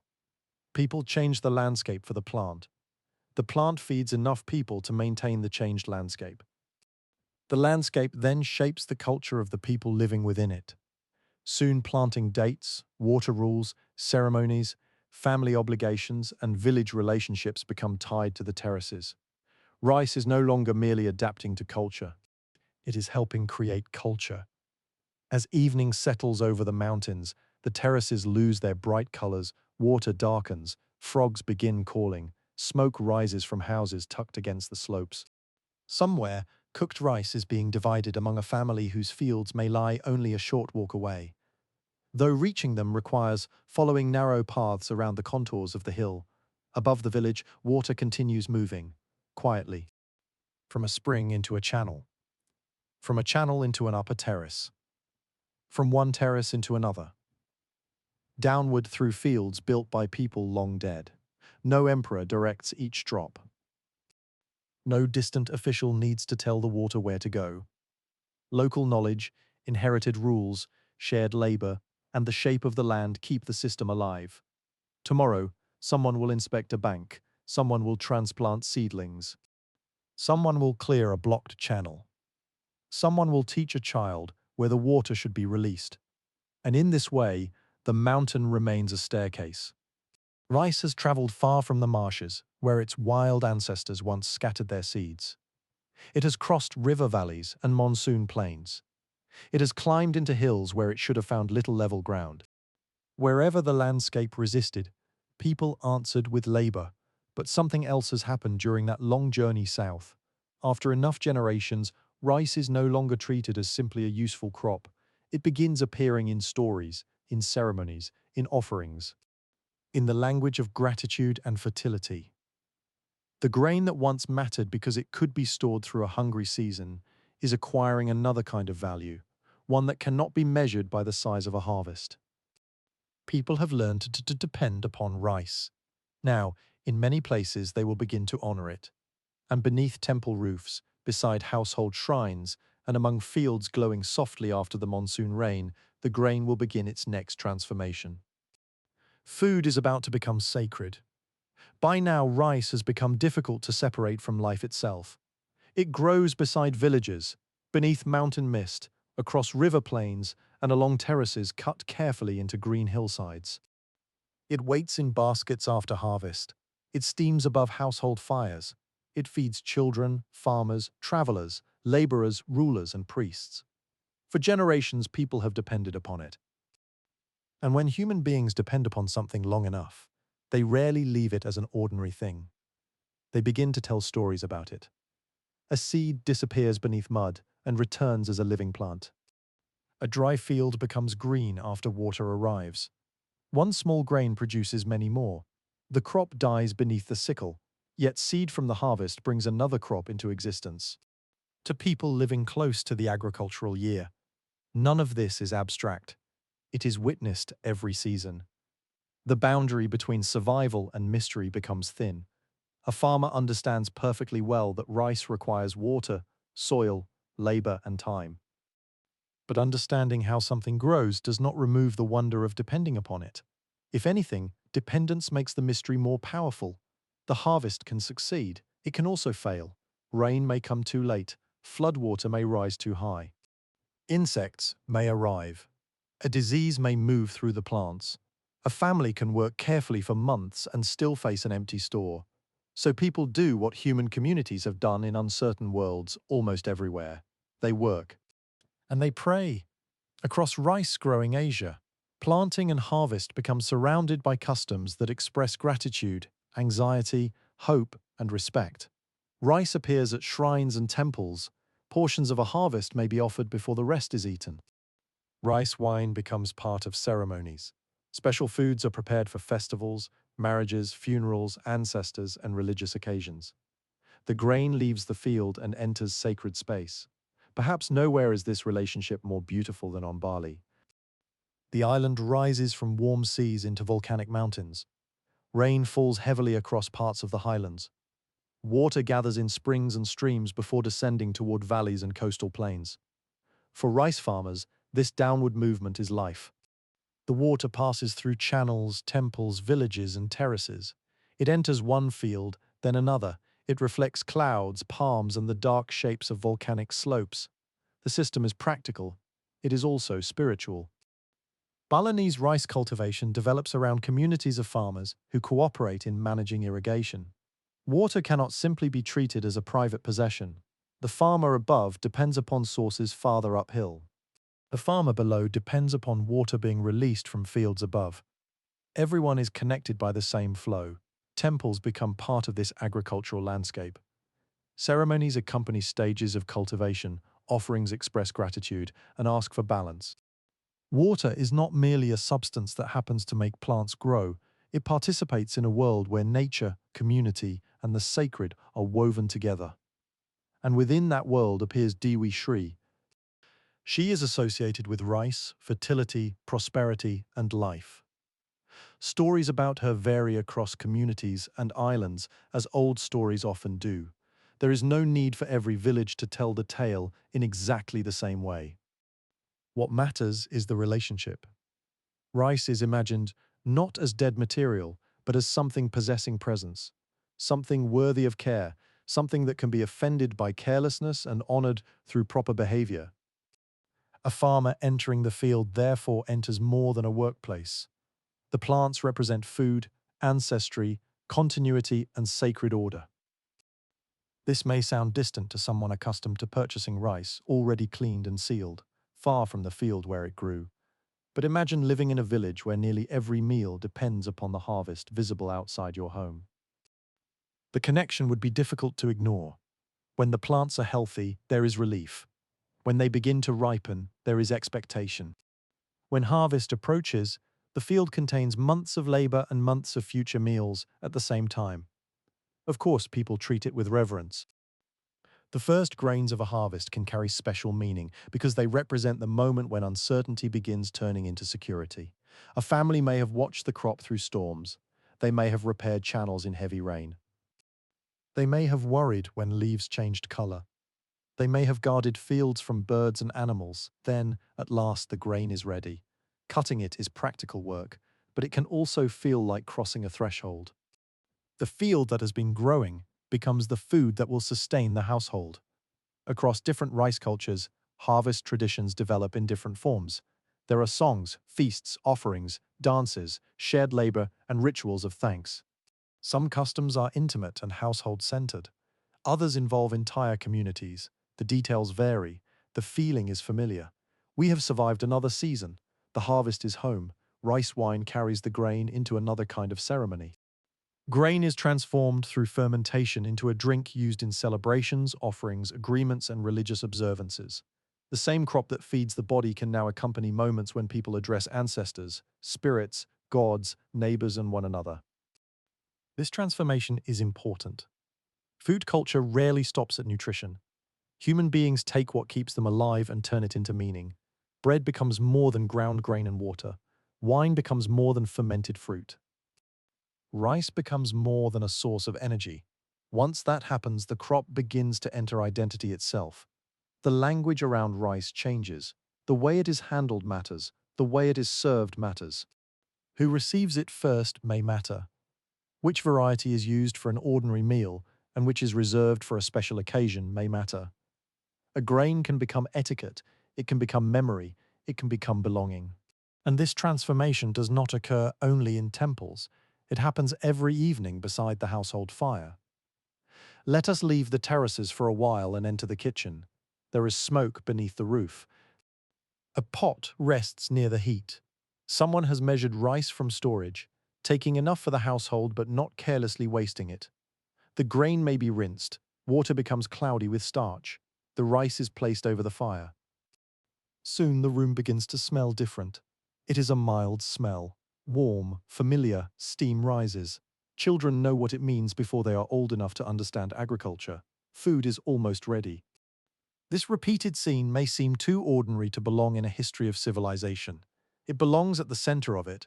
Civilizations are not experienced mainly through monuments. Most people do not spend their days standing before palaces. They wake. They work. They become hungry. They eat.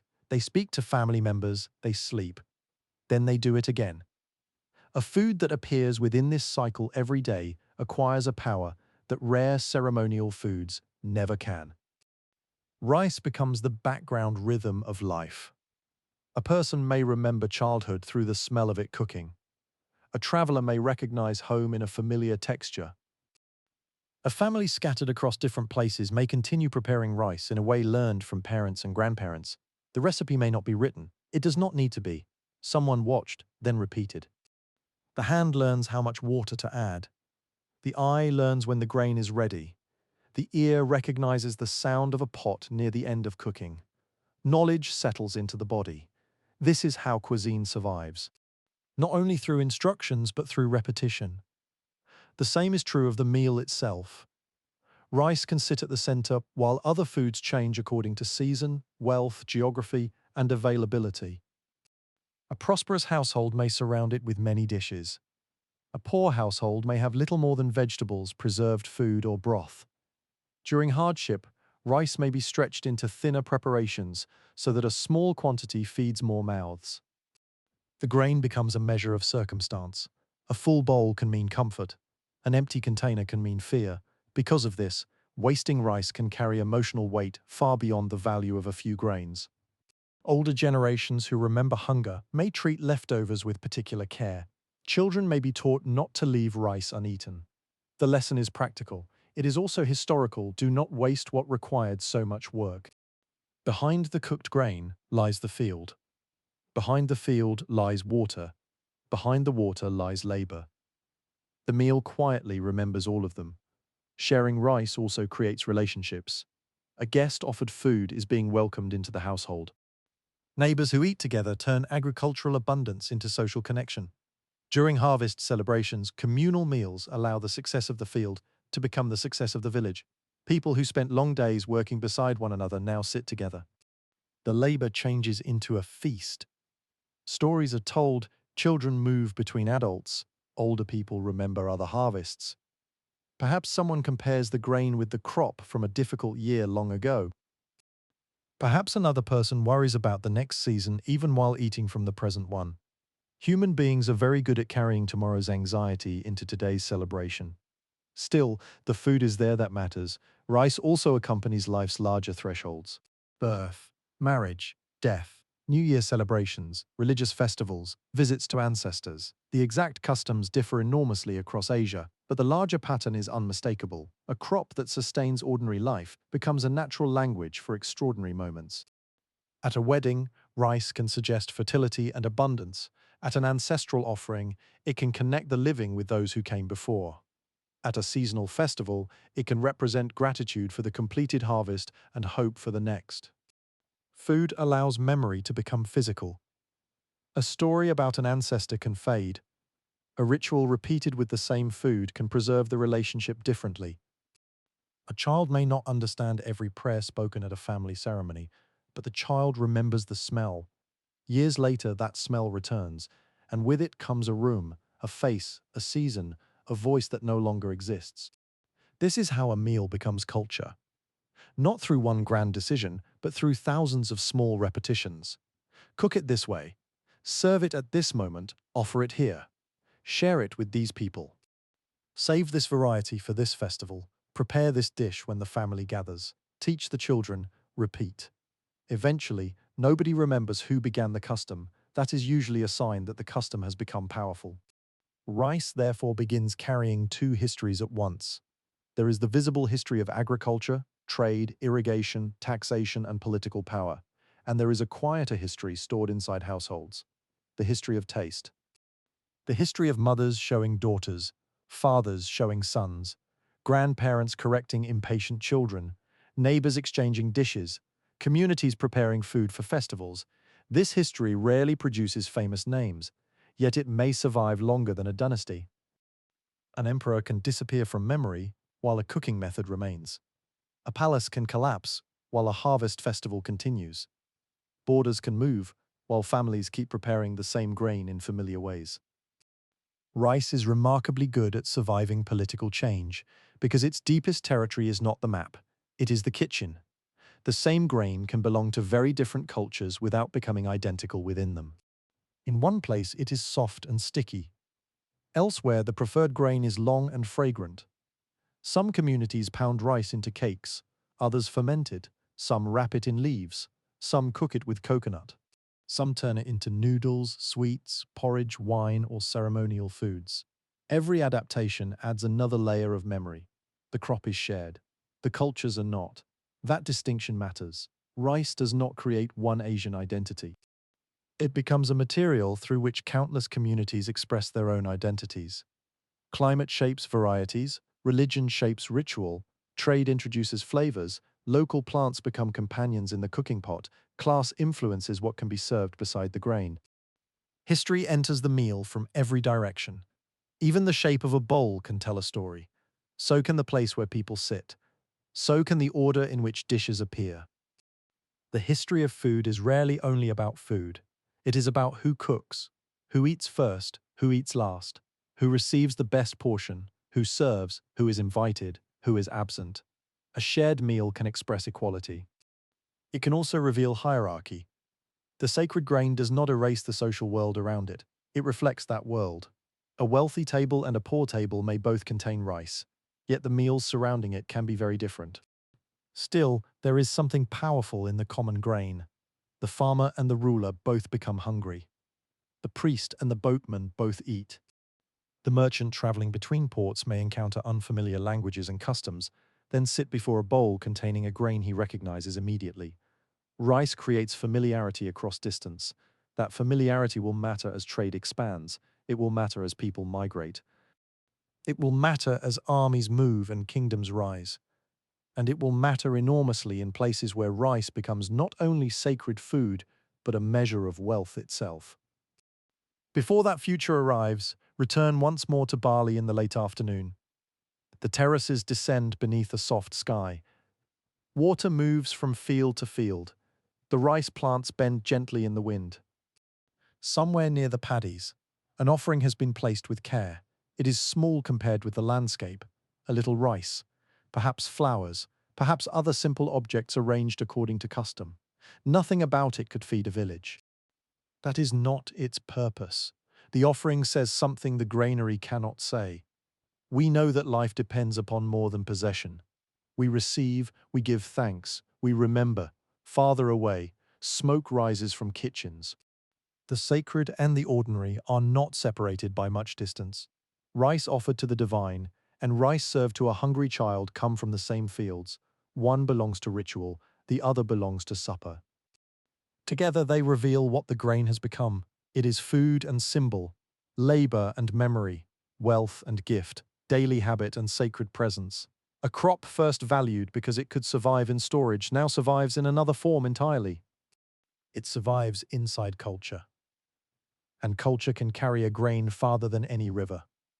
Soon rice will travel again toward islands and kingdoms where control of the harvest becomes tied to warriors, landowners, and rulers.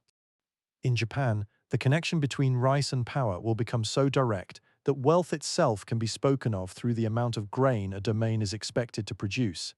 The bowl will remain sacred, the meal will remain familiar. But behind it, another calculation is waiting. If rice can represent life, perhaps it can represent wealth. And if wealth can be counted in rice, then the person who controls the harvest may discover that a field can support much more than a family. It can support a warrior. It can support a lord. It can support an entire political order. The grain crosses another stretch of water. Beyond the Korean peninsula lies a chain of islands where people have lived for thousands of years among forests, mountains, rivers, and a coastline rich with fish and shellfish. Long before flooded rice fields become one of the familiar images of Japan, communities here survive through hunting, fishing, gathering, and the careful use of plants available in different seasons. Then something begins to change. Migrants and travelers from the Korean peninsula and the Asian mainland bring new tools, new skills, and new ways of organizing food production. Among the most important things moving with them is rice. Not cooked rice for a meal. Seed rice. That distinction carries an entire future inside it. During the long period now associated with Yayo culture, wet rice agriculture spreads through parts of the Japanese islands. The change begins most strongly in the west, particularly in Kyushu, before moving gradually into other regions.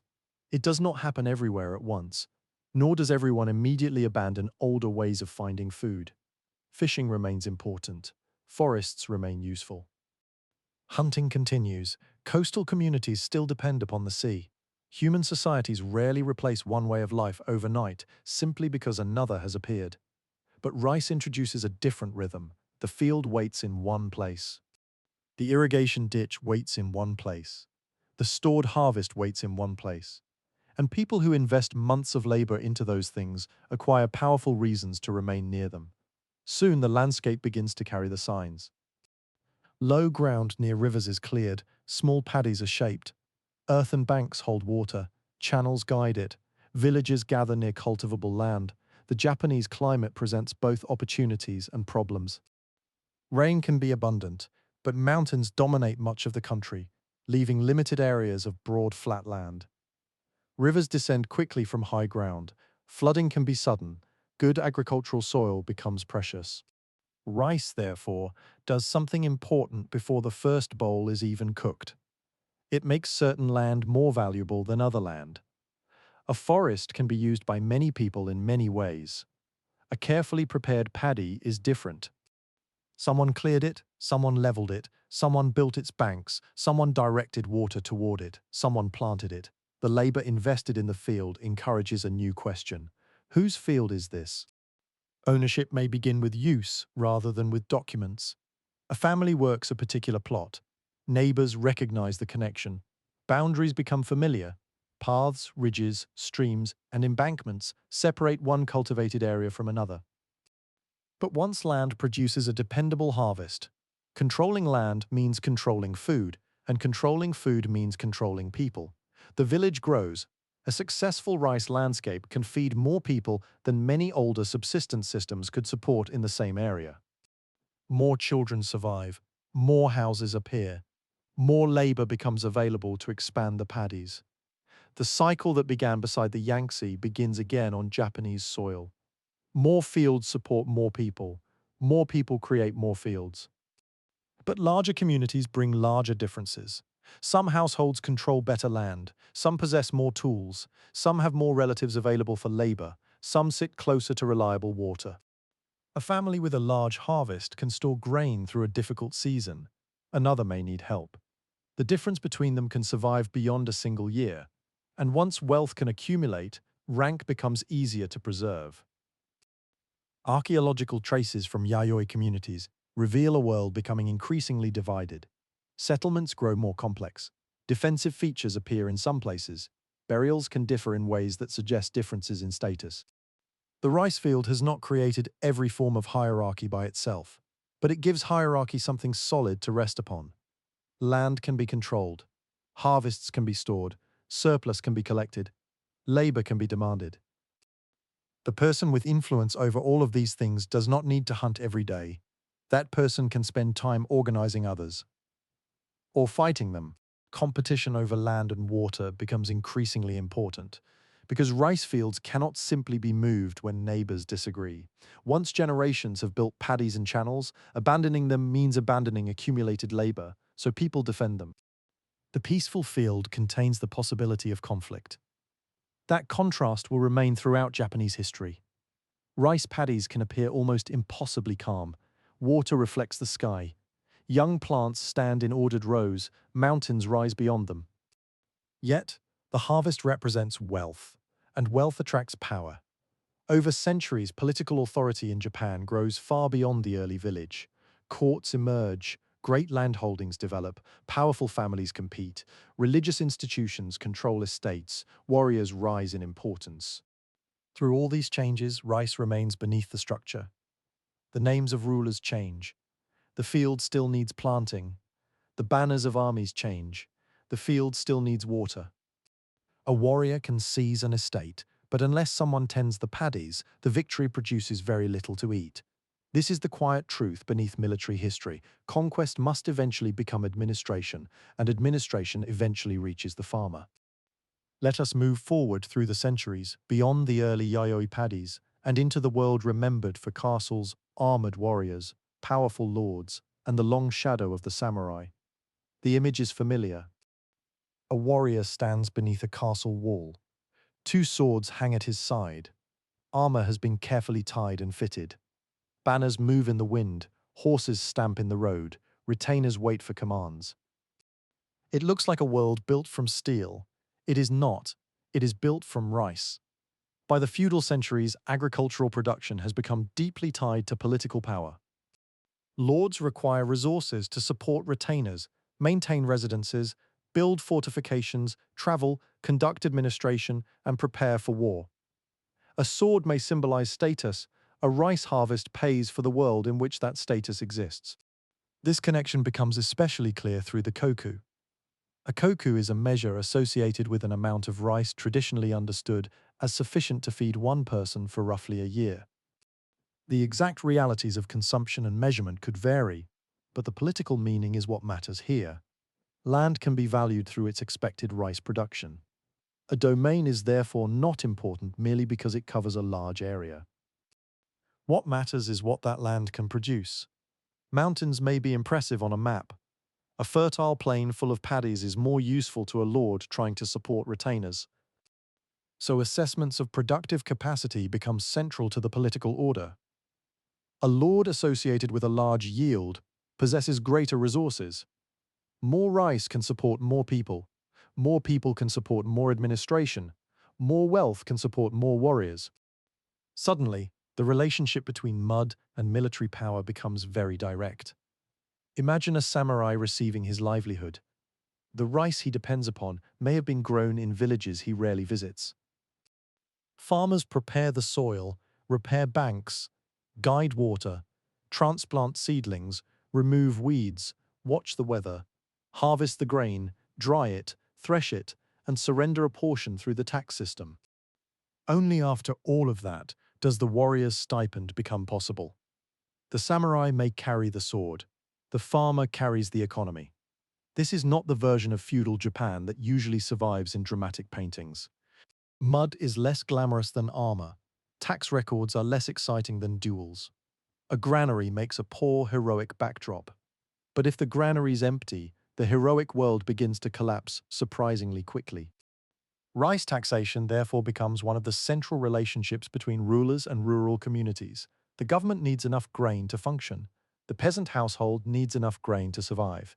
Between those needs lies an argument repeated across generations. How much can the state take? A good harvest makes the answer easier. The fields turn gold. Grain fills storage spaces.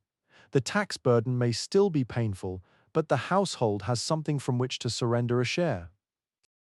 Then comes a poor year. Rain falls badly. Floods damage paddies. Cold weather harms the crop. Insects spread. A local disaster does not necessarily reduce official expectations as quickly as it reduces the harvest. Now the same tax becomes heavier. The farmer looks at the grain and performs a cruel calculation. What must be surrendered? What must remain for seed? What will the family eat? Rice has become money without ceasing to be food. That makes taxation unusually intimate. A coin paid to a ruler is wealth leaving the household. Rice paid to a ruler may also be supper leaving the household. Every basket has two meanings: revenue to the lord, meals to the farmer. The political system depends upon balancing them, and it does not always balance them gently. Villages develop their own internal methods of meeting obligations. Headmen and local officials may help assess, organize, and deliver taxes. Communities can share responsibilities.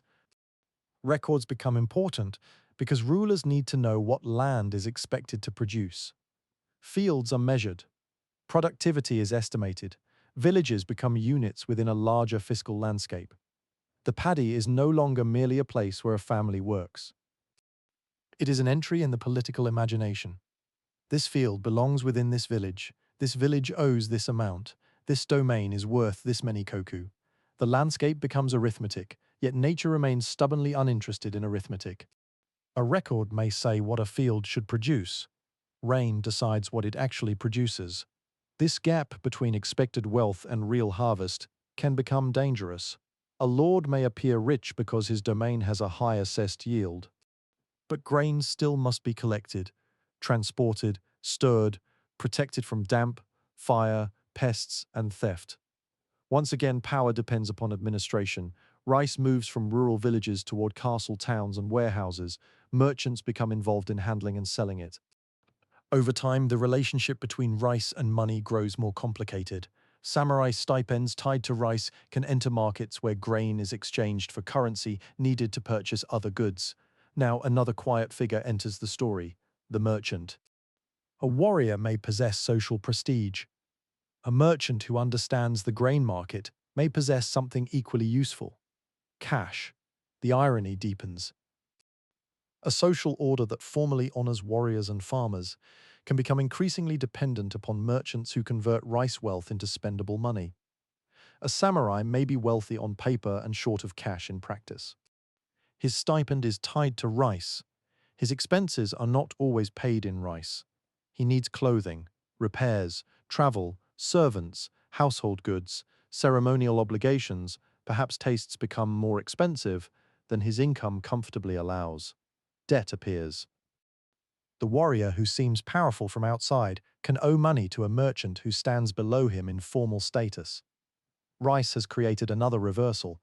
The grain that measures feudal power also exposes its limits. Still, far from the castle town and merchant quarter, the agricultural year continues. Spring brings preparation, water enters the paddies.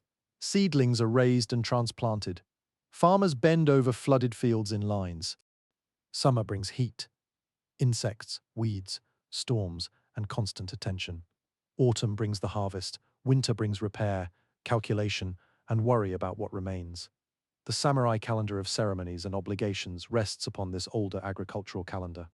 Without planting, there is no harvest. Without harvest, there is no tax. Without tax, there is no stipend. Without stipend, the warrior class cannot sustain itself. The entire order begins with someone standing in mud.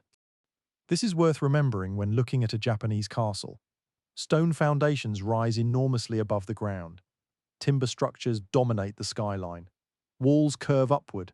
Gates are built to impress and defend. Such architecture seems to announce that power comes from military strength, but follow the castle's needs outward.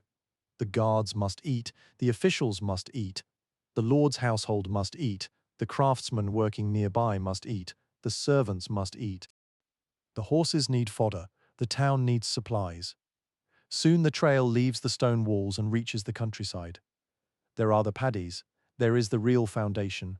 A castle is stone resting upon rice. Even the status of a great lord is expressed through expected agricultural yield. Domains producing greater quantities can sustain greater political and military establishments. So rice becomes a language that rulers understand immediately. How productive is the land? How many retainers can it support? How much revenue can be extracted? How much can be mobilized in war? These questions all lead back toward the harvest. But rice has another life beyond taxation. It remains sacred. It remains domestic. It remains food. A farmer surrendering part of the crop to authority still keeps rice for family meals when possible. Festivals continue, offerings continue, seasonal customs continue. The grain exists in several worlds at once. In the field, it is a plant. In the kitchen, it is a meal. At the shrine, it is an offering. In the warehouse, it is wealth. In the tax record, it is obligation. In the castle, it is power.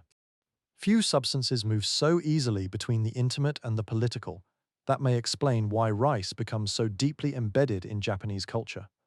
Even language reflects the closeness between grain and meal. Words for cooked rice can also carry the broader meaning of food or a meal, as though eating itself naturally begins with rice. For generations, the association becomes ordinary. That is what culture does to history. It makes enormous transformations feel natural. A child sitting before a bowl does not need to think about yayoi migrants, ancient irrigation, land surveys, warrior stipends, or tax obligations. The child eats, history has already done its work. Outside, however, the harvest remains uncertain. There will be years when the fields fail. There will be periods when taxation becomes unbearable. There will be rural protest, hardship, and negotiation. The image of an obedient countryside quietly feeding the warrior class is too simple. Farmers are not passive pieces of the system. They understand the value of their labor. They know the fields. They know what the harvest can bear. Villages can petition, resist, flee, conceal, negotiate, or protest when pressure becomes too great. The Lord needs their rice. That gives them less power than the Lord, but not no power at all. This tension sits beneath the apparent stability of feudal society. The warrior controls force, the farmer controls production. Neither can completely ignore the other, and so the relationship continues, season after season. Imagine one autumn evening in a farming village. The day's work is ending. Bundles of harvested rice are drying. The air carries the smell of straw and smoke. Voices have grown quieter as darkness settles. A household knows that part of what lies before it will remain. Part will leave. Soon, officials or village representatives will account for what is owed. Grain will move away from the people who planted it. Some may eventually support a samurai who has never heard the farmer's name. The farmer may never see the castle where the value of the harvest becomes political power, yet they are connected. The warrior's sword and the farmer's sickle belong to the same system. One is remembered in legends. The other is remembered in the landscape, and perhaps the landscape tells the deeper story. A warrior can command men for a season. A field must be commanded every year. Water must be guided, banks must be repaired. Seed must be saved, plants must be tended, harvest must be gathered. The process is slow and repetitive, which is precisely why it disappears beneath more dramatic history. But remove it, and the drama disappears too. No rice, no tax. No stipend, no retainers, no lord, no castle full of armed men waiting for orders. The power of the samurai begins long before a sword leaves its sheath. It begins when a farmer steps into cold water and presses a young rice plant into the mud. For centuries, that quiet act helped sustain one of the world's most famous warrior societies. Yet rice is not finished traveling. While Japanese lords measure domains through harvests, ships are moving across much larger seas. Foreign merchants are approaching Asian ports. They see spices, silk, porcelain, timber, and unfamiliar markets. They also see rice. To the communities who grow it, the grain is food, ritual, memory, and security. To distant merchants, it can become something else. Cargo, profit, a commodity capable of crossing oceans. The grain that once crossed into Japan in the hands of migrants is about to enter ships belonging to expanding maritime empires. And when those empires begin deciding where rice should be grown, where it should be sold, and who should profit from it, the old relationship between harvest and power will become harsher than ever. The next fields will still be green, the water will still shine beneath the sun, but the people counting the harvest may be standing very far away. The grain has reached the sea. For thousands of years, rice has moved along rivers, across mountain passes, between neighboring villages, and from one farming region into another.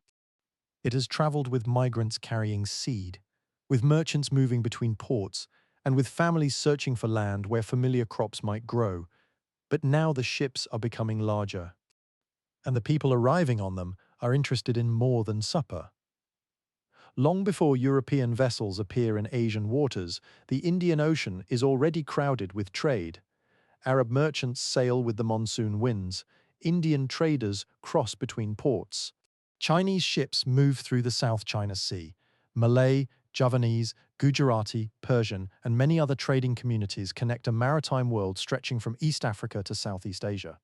Rice already moves through this world. A port city cannot always grow enough food for everyone living within it. Sailors need provisions, merchants need meals. Islands with poor harvests may purchase grain from places with surplus. Rice travels beside spices, textiles, ceramics, timber, metals, and countless smaller goods. The difference is that rice remains, above all, food. Then European maritime empires arrive. Portuguese ships enter the Indian Ocean world, carrying cannon.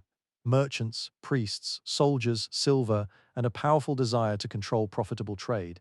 Their attention is drawn first toward goods that promise extraordinary returns. Pepper, cloves, nutmeg, cinnamon, rice seems less glamorous. A sack of grain cannot compete with a chest of spices when profit is measured by the distance between Asian markets and European ones. Yet the Portuguese discover something obvious very quickly.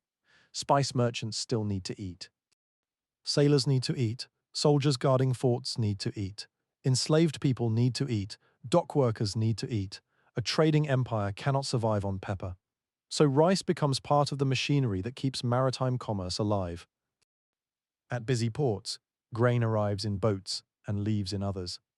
Warehouses stand close to water because heavy cargo is easier to move a short distance. Porters carry sacks beneath humid skies. Clerks record shipments. Merchants argue over quality and price. The harbour smells of salt, fish, wet rope, smoke, timber, sweat, and grain. Beyond the docks, ships wait for favourable winds. Sailing across the Indian Ocean requires patience. The monsoon governs movement with a power no king can ignore. Winds shift with the seasons, opening routes in one direction and later helping ships return. Merchants plan around the sky. A vessel that leaves at the wrong time may spend weeks struggling against weather that a more patient captain would have used as an ally. Rice travels according to the same winds. Some of it is consumed aboard ship. Grain keeps relatively well when properly stored, making it useful for long journeys. Some is transported between regions where prices differ. Some supports forts and trading settlements whose populations depend upon food grown elsewhere. The grain begins to acquire another identity. It is still breakfast, still dinner, still an offering, still a harvest stored against hunger. But now it is increasingly cargo. Cargo has a different logic. A family asks whether there will be enough rice to eat.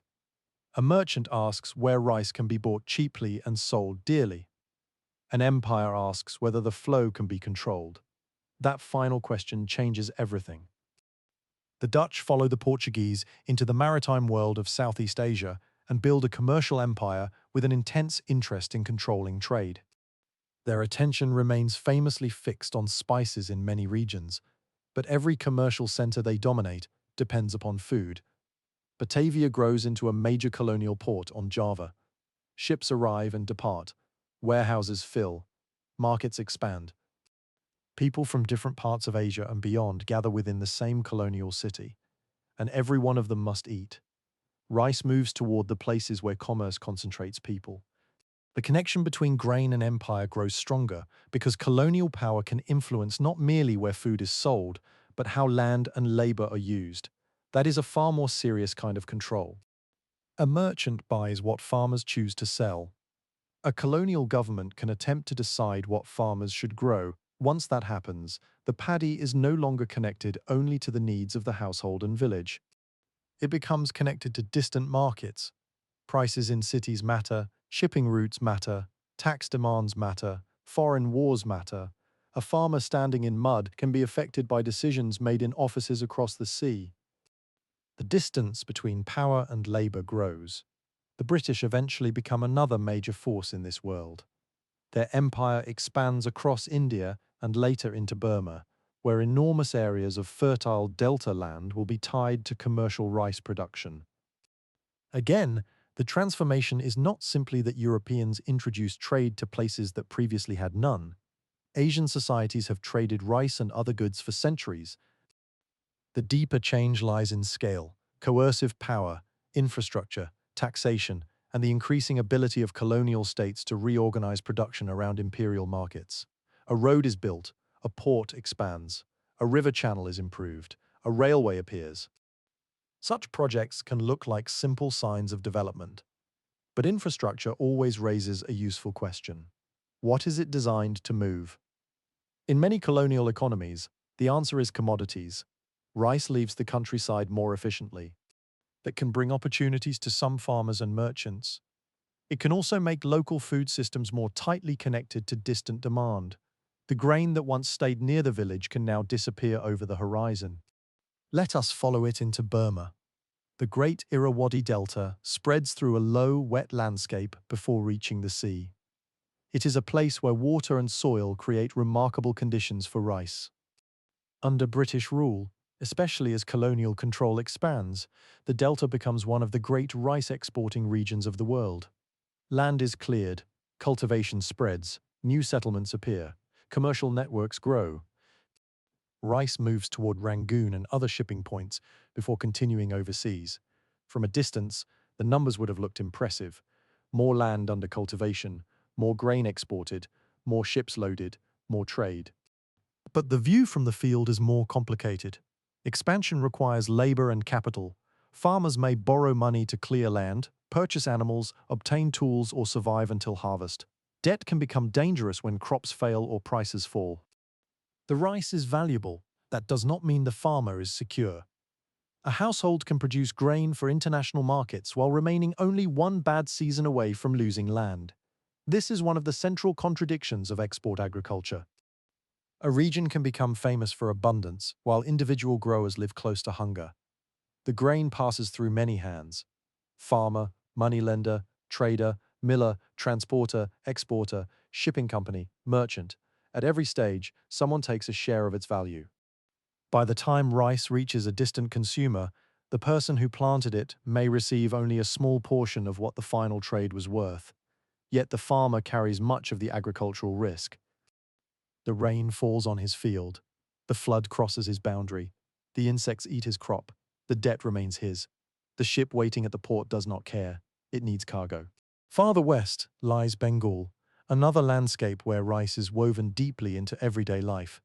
Here the relationship between colonial power, taxation, trade, food supply, and famine becomes painfully complicated.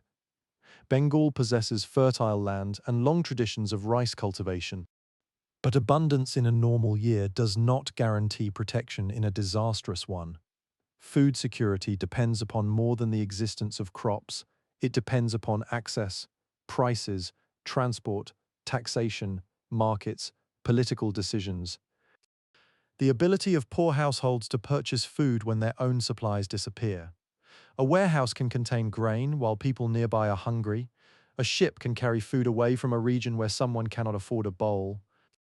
That is the terrible difference between food existing and food being available to the person who needs it. Under colonial rule, economic systems often place revenue and commercial priorities above the security of local households. When harvests fail, these pressures become more dangerous. Officials may continue demanding revenue. Traders may respond to price signals rather than hunger. Families sell possessions, then animals, then tools, then land. A crisis that begins in the field spreads through the social structure. Hunger becomes debt. Debt becomes dispossession. Dispossession becomes migration. The paddy remains at the center, but the meaning of the harvest has changed. Rice is no longer simply what a village grows for itself. It is part of an economy whose decisions may be made very far away. Now travel east again, toward Java. The island is rich, volcanic, crowded, and extraordinarily fertile in many regions. Rice terraces climb its slopes. Villages sit among fields that have been cultivated for generations. Dutch colonial rule developed systems designed to extract wealth from this productive landscape.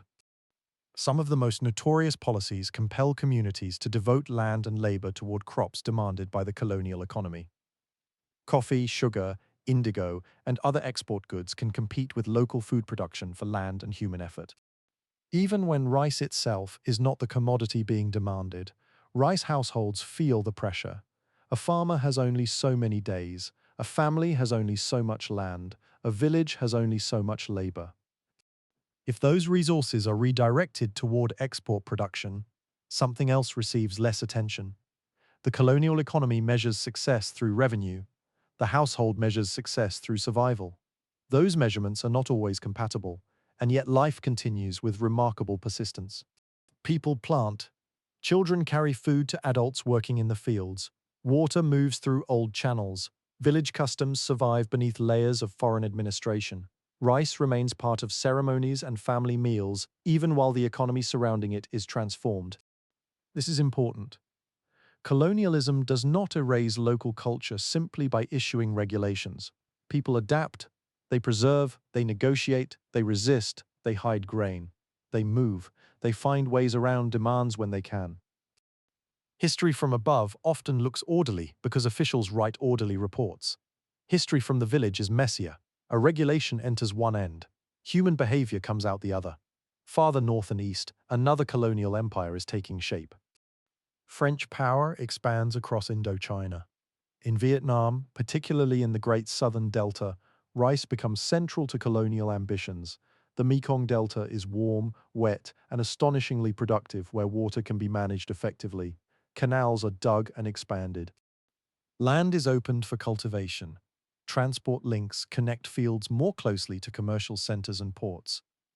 Again, the landscape changes from above. It may look like agricultural progress. More paddies, more waterways, more exports, but ownership matters. Control matters. Debt matters. Large landholders can benefit greatly while tenant farmers and laborers remain vulnerable. The person planting rice may not own the field. The person owning the field may not perform the labor. The person profiting from export may live farther away still. Each step separates work from reward. A tenant farmer begins before sunrise. There is nothing abstract about his day. Mud clings to the legs. Mosquitoes gather near standing water. The heat builds. Plants need attention whether market prices are favorable or not. At harvest, the grain looks abundant, but abundance must be divided. Rent, debt, taxes, fees, household needs, seed for the next crop. What remains may be far less impressive than the field suggested. Then sacks begin moving toward the river. Boats carry rice through the delta. Larger vessels carry it toward ports. Records are made. Cargo is sold. The grain leaves. This is the moment when the meaning of extraction becomes visible. Food grown in one place increasingly serves people somewhere else. There is nothing inherently cruel about trade. A region with surplus can feed a region with shortage. Farmers can benefit from access to wider markets. Merchants can connect places that need one another. The problem begins when choice disappears. when taxes force production, when debt traps households, when land ownership concentrates, when officials prioritize exports while local people struggle to buy food, when the value of the grain matters more than the condition of the person growing it, then rice becomes something darker. A crop that once protected communities from uncertainty can become a mechanism for transferring wealth away from them. The irony is difficult to miss. For thousands of years, people built granaries because they feared hunger. Colonial economies build warehouses because they anticipate shipment. Both structures contain grain.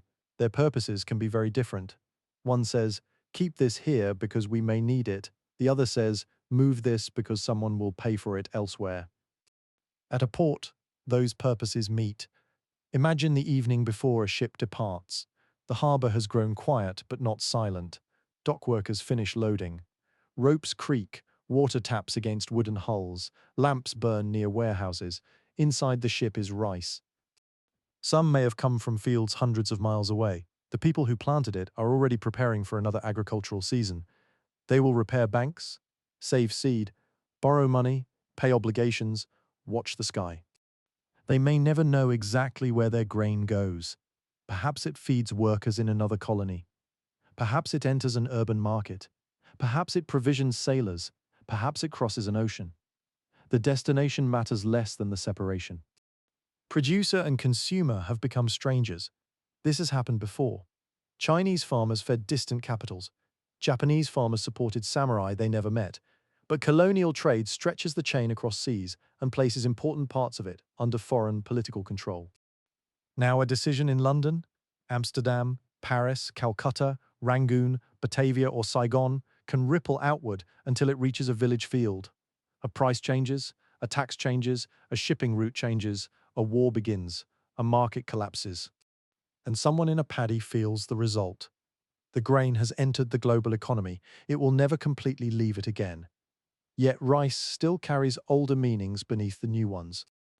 At the end of the day, the farmer returns home. There may be rice in the cooking pot, a small portion of the same crop that fills warehouses and ships become supper. Steam rises, children eat, someone saves what remains. For a moment, the global commodity becomes local food again. The distance between empire and household collapses into a bowl. But beyond the village, ships continue moving. And one of the most important journeys in the history of rice is already underway. Across another ocean lies a wet coastal landscape that will remind some people of rice-growing regions they already know. The fields will be carved from marshes. Tidal water will be controlled, fortunes will be made, but the people carrying much of the agricultural knowledge will not travel freely. They will cross the Atlantic in chains. The next chapter of rice will be written in Carolina mud, and behind the wealth of its plantations will stand generations of West African knowledge, forced labor, disease, and lives that powerful men once tried very hard not to record. The grain crosses the Atlantic, carrying a history that plantation owners will later try to make invisible. Long before rice becomes one of the great sources of wealth in colonial Carolina, it already has an ancient life in West Africa. Along the rivers, wetlands, and inland delta of the Niger, communities have cultivated an African species of rice for generations beyond counting.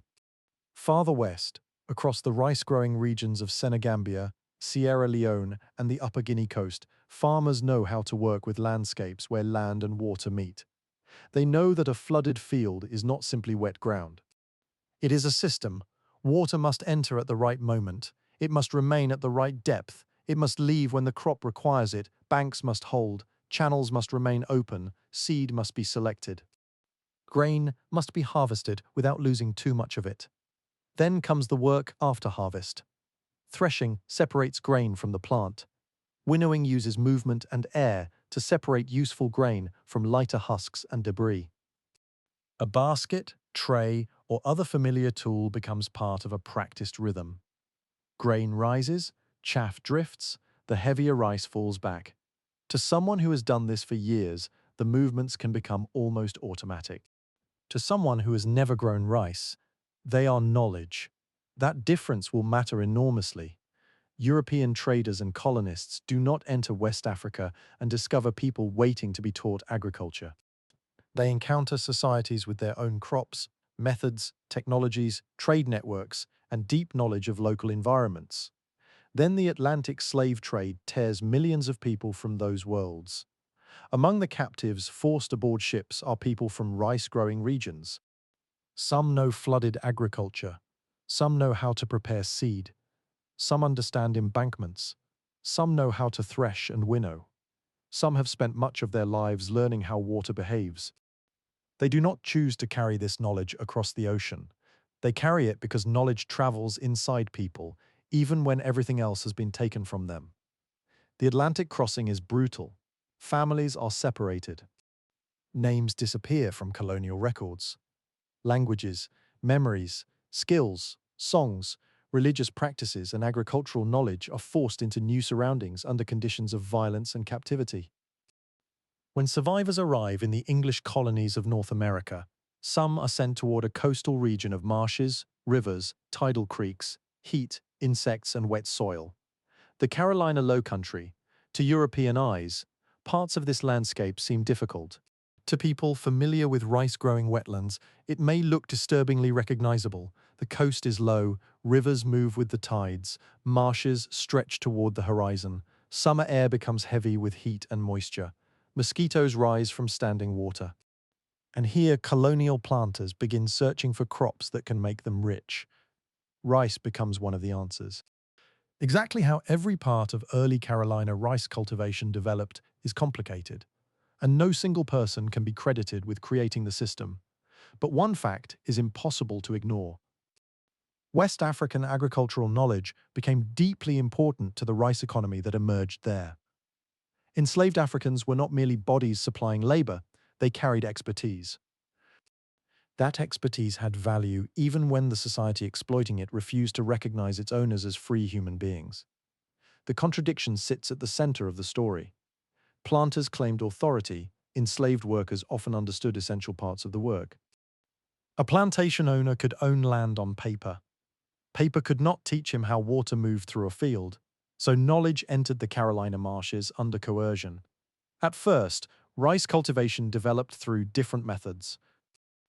Over time, planters expanded production into increasingly elaborate systems, especially in tidal landscapes where river levels rose and fell with the sea. Here the old lesson returns. Rice means water. Water means engineering. Workers clear swamps and lowlands. Trees are cut, roots are removed, earth is moved, embankments rise around fields, ditches are dug, gates are built so that water can be admitted or released. The scale of labor is immense, and it is forced. Imagine the landscape before the plantation field exists. A tidal marsh does not naturally arrange itself into neat agricultural rectangles. Water follows channels of its own, vegetation grows thickly, mud grips the feet. To transform this into productive rice land requires years of work. Enslaved laborers cut into it. They dig drainage ditches in wet ground. They pile earth into banks. They construct and maintain systems designed to use the tide itself. The tide becomes a machine that needs no fuel. As the river rises, gates can allow water into the fields. When the tide falls, water can be released. Gravity and the moon do part of the work. Human beings must build everything that makes the work useful. A well-managed tidal rice field is therefore an extraordinary piece of engineering. It is also a landscape of captivity. The beauty of the geometry can hide the conditions that produced it. Long, straight banks divide the wetlands. Canals reflect the sky. Rice grows green across broad fields. From a distance, the scene may appear calm. Up close, the labor is relentless. The agricultural year demands repeated attention. Fields must be prepared, seed must be planted, water must be controlled, weeds must be managed, banks and gates must be repaired. Harvest brings cutting, carrying, threshing, pounding, winnowing, drying, and preparation for storage or sale. Rice is labor-intensive even when the worker is free. Under slavery, every stage is performed beneath the knowledge that refusal can bring punishment. There is another danger. Disease. The low-country environment supports mosquitoes carrying malaria and other illnesses flourish in hot, wet conditions. Rice cultivation places workers for long periods in precisely the landscapes where exposure is greatest. The fields that generate extraordinary wealth are unhealthy places to live and work. Plantation owners often spend parts of the dangerous season away from the rice fields when they can. Enslaved people usually cannot. This creates another cruel distance inside the plantation system. Those receiving the greatest profits may spend the least time in the environments producing them. Those receiving no freedom from the system spend their lives there. Yet even under these conditions, enslaved communities create lives beyond the labor demanded from them. They form families where circumstances allow, they preserve and reshape cultural traditions, they cook, they tell stories, they maintain knowledge. They create communities from people whose origins may stretch across different parts of Africa and the Atlantic world. Rice itself can become part of this cultural survival. The crop is simultaneously the source of forced labor and something connected to older food traditions. That is one of the uncomfortable truths of food history. The same ingredient can carry nourishment and exploitation at once. The grain has no single meaning. For the planter, rice is profit. For the merchant, cargo. For the enslaved worker, it may be labor, punishment, memory, skill, food, and survival within the same day. As Carolina rice production expands, the grain enters Atlantic markets. Ships carry it outward, money returns. Plantation fortunes grow. Charleston rises within this economy. Let us follow the rice toward the city. The approach by water is busy. Ships stand in the harbor. Small craft move between larger vessels and shore. Warehouses hold goods awaiting sale or transport. Merchants keep records. Dock workers carry cargo. Sailors arrive with news from distant ports. Rice is everywhere in the economic life surrounding the city, even when it is not visible in every street. A sack of grain does not look like a mansion. Enough sacks become one. This is the arithmetic of plantation wealth. A successful harvest is sold. The proceeds purchase land. More land allows greater production. Greater production increases wealth. Wealth buys influence, imported goods, fine clothing, furnishings, houses, and the social authority expected of a planter elite. And because the labor itself is enslaved, human beings are entered into the same economic calculations. A plantation owner's wealth can include land, rice, equipment, buildings, and people legally treated as property. The language of account books can make this appear coldly ordinary. That is precisely what makes the records so disturbing. A person becomes a line of value. A child can appear beside livestock and tools. A family can be divided because an owner owes money. The violence of slavery does not always announce itself with dramatic scenes. Sometimes it appears as handwriting. Charleston becomes one of the wealthiest urban centers in British North America. And rice is a major part of the economic foundation beneath that prosperity. Walk through the wealthier parts of the city and the connection to the marshes may seem distant. There are substantial houses, imported furniture, silver, fine cloth, wine, books, paintings, carriages, gardens behind walls. Merchants discuss prices and shipments. Families arrange marriages and social visits. A polished table reflects candlelight, but follow the money backward. The furniture may have been purchased with profits from rice. The house may have been built from those profits. The education of a planter's child may have been paid for by them. The fashionable clothing may have arrived on a ship connected to the same Atlantic network that carried rice outward. Follow the money farther. The city becomes a river. The river becomes a plantation landing. The landing becomes a warehouse. The warehouse becomes a field, and there the polished world disappears. There is mud. There are mosquitoes. There is heat. There are hands opening a water gate. There are feet on an embankment. There is a person bending toward rice. The distance between the drawing room and the paddy is not as great as it appears. One finances the other. This does not mean every person in Charleston is a wealthy rice planter. Cities are always more complicated.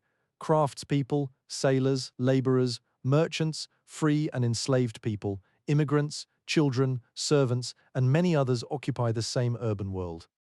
But plantation wealth shapes the region around them. Rice influences trade, trade influences shipping, shipping influences warehouses, credit, insurance, and commerce. The grain spreads its economic effects far beyond the field. That is why plantation slavery cannot be understood only by looking at plantations. Its profits travel.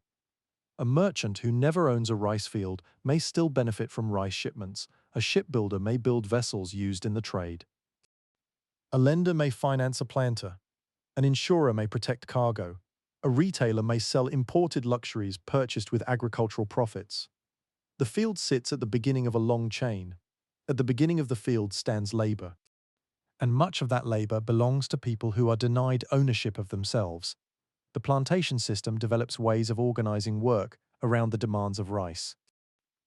In parts of the Low Country, enslaved laborers may work under task systems in which particular amounts of work are assigned.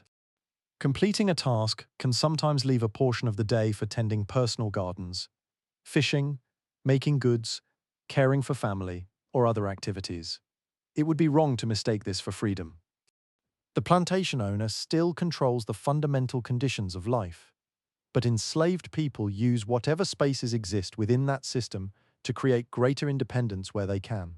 A garden can supplement food, fishing can add protein. Craft skills can be exchanged. Time not directly controlled by the owner becomes precious. Within these narrow spaces communities endure, knowledge also continues to move between generations. A child learns where fish can be caught. A young worker learns how a rice gate behaves when the tide changes. Someone learns how grain should feel when it is ready for processing. Someone else learns a song remembered from an older generation. Culture survives not because conditions are gentle, but because people insist upon remaining human inside conditions designed to treat them otherwise. The plantation owners benefit from this knowledge, while often denying its importance. That pattern is older than Carolina and larger than rice. Power frequently takes expertise from people it refuses to honor. The history of rice makes the theft unusually visible. Without knowledge of wetland cultivation, the marsh is simply difficult ground. With knowledge, it becomes profitable, and so the Carolina coast is reshaped. By harvest season, fields stretch across former wetlands. Rice stalks bend beneath their grain. The air is hot, cut plants gather in bundles. The harvest must be processed before the grain can become marketable. Threshing loosens the rice, pounding removes husks. Winnowing separates grain from lighter material. Again, skill matters. Lift the grain incorrectly and too much is lost. Use the breeze badly, and the separation is poor. The motion can look simple only because experienced hands make difficult work look ordinary. Rice falls back into the basket. Chaff drifts away. Then the grain begins another journey. It moves towards storage, toward merchants, toward ships, toward tables belonging to people who will never know the names of those who grew it. The plantation counts its profit. The enslaved community counts something else. Who survived the season? Who became sick? Who was sold? Who gave birth? Who disappeared? Who remains? Mortality in the rice country is severe, shaped by disease, difficult working conditions, poor living circumstances, and the wider violence of slavery. Malaria becomes part of the landscape of fear. Other illnesses take lives as well. Death does not stop the economic system. New captives can be purchased. Children born into slavery can be claimed as property. The plantation treats human loss as something that can be replaced. Families cannot. This difference between the accounting book and the household may be the darkest measure of the entire system. For the owner, another worker can be acquired. For a child, there is only one mother. For a husband, there is only one wife. For a community, every death removes a memory that no market can replace. Still the rice grows. That repetition gives the story its terrible calm. Morning after morning, the fields remain beautiful. Birds cross the sky. Water reflects clouds. Wind moves through green stalks. Nature does not alter its appearance to match human morality. A cruel system can exist in a lovely landscape. Perhaps that is why the Low Country can feel so haunting. The scenery offers no warning. As evening comes, Charleston glows in the distance of the regional imagination. Candles are lit in houses. Meals are served. Conversations continue beneath high ceilings. A merchant considers tomorrow's business. A planter calculates the value of another shipment. Somewhere, a bowl of rice may sit on a table as an ordinary part of supper. Far beyond the city, darkness settles over the plantation fields. Water remains between the banks. Mosquitoes rise, An enslaved family gathers after labor. Their world and the world of the wealthy house belong to the same economy. Though one has been built to conceal how deeply it depends upon the other, the elegant house stands because the muddy field produces. The muddy field produces because people with agricultural knowledge are forced to work it. The wealth travels upward, the suffering remains close to the water. For generations, histories of plantation America often gave the planter the starring role. He owned the land, his name appeared in records, his house survived. His correspondence entered archives. But Rice asks us to look lower, down toward the field, toward the ditch, toward the gate controlling tidal water, toward the basket used for winnowing. There, another history waits. It belongs to people whose names were often poorly recorded or not recorded at all, yet whose knowledge helped create one of colonial America's great agricultural economies. They knew how to work with water. They knew what rice required. They carried those understandings across an ocean they had never chosen to cross. And Charleston grew wealthy above them. Eventually, slavery will end, though the inequalities built around land, labor, and race will not vanish with it. Carolina rice production itself will decline as war, emancipation, changing labor systems, storms, competition, and economic transformation alter the old plantation world. The abandoned fields will begin changing again. Banks will weaken, channels will fill, marsh plants will return. Water will reclaim spaces that generations of workers had forced into agricultural order. The landscape will remember differently from the account books. But rice will continue its journey elsewhere. Across Asia, populations are growing. Old varieties still fill the paddies. Farmers still depend upon techniques inherited through generations. And eventually a new fear will arise. Not the planter's fear of lost profit. Not the merchant's fear of an empty ship. A much older fear. There may not be enough food. By the middle of the modern age, scientists and governments will begin looking at the rice plant itself and asking whether thousands of years of farming have brought it as far as it can go. The answer will come from laboratories and experimental fields in the Philippines. The grain that ancient farmers changed slowly, harvest by harvest, will now be altered with deliberate scientific speed, and once again the promise will sound simple: more rice. More people fed, less hunger. But rice has taught humanity this lesson before.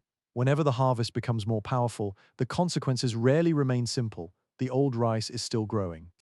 Across Asia, farmers step into fields their families have known for generations. They save seed from familiar varieties, they watch the rains, they repair irrigation channels, they transplant seedlings into mud and wait for the green fields to turn gold. The methods are ancient because, for a very long time, they have worked. But the world around those fields is changing faster than the rice. By the middle of the 20th century, population across much of Asia is rising at a speed that alarms governments, scientists, and international organizations. Improvements in medicine and public health mean more children survive. People live longer, cities expand. Villages become more crowded. All of this is good news in one sense. In another, it creates a frightening question.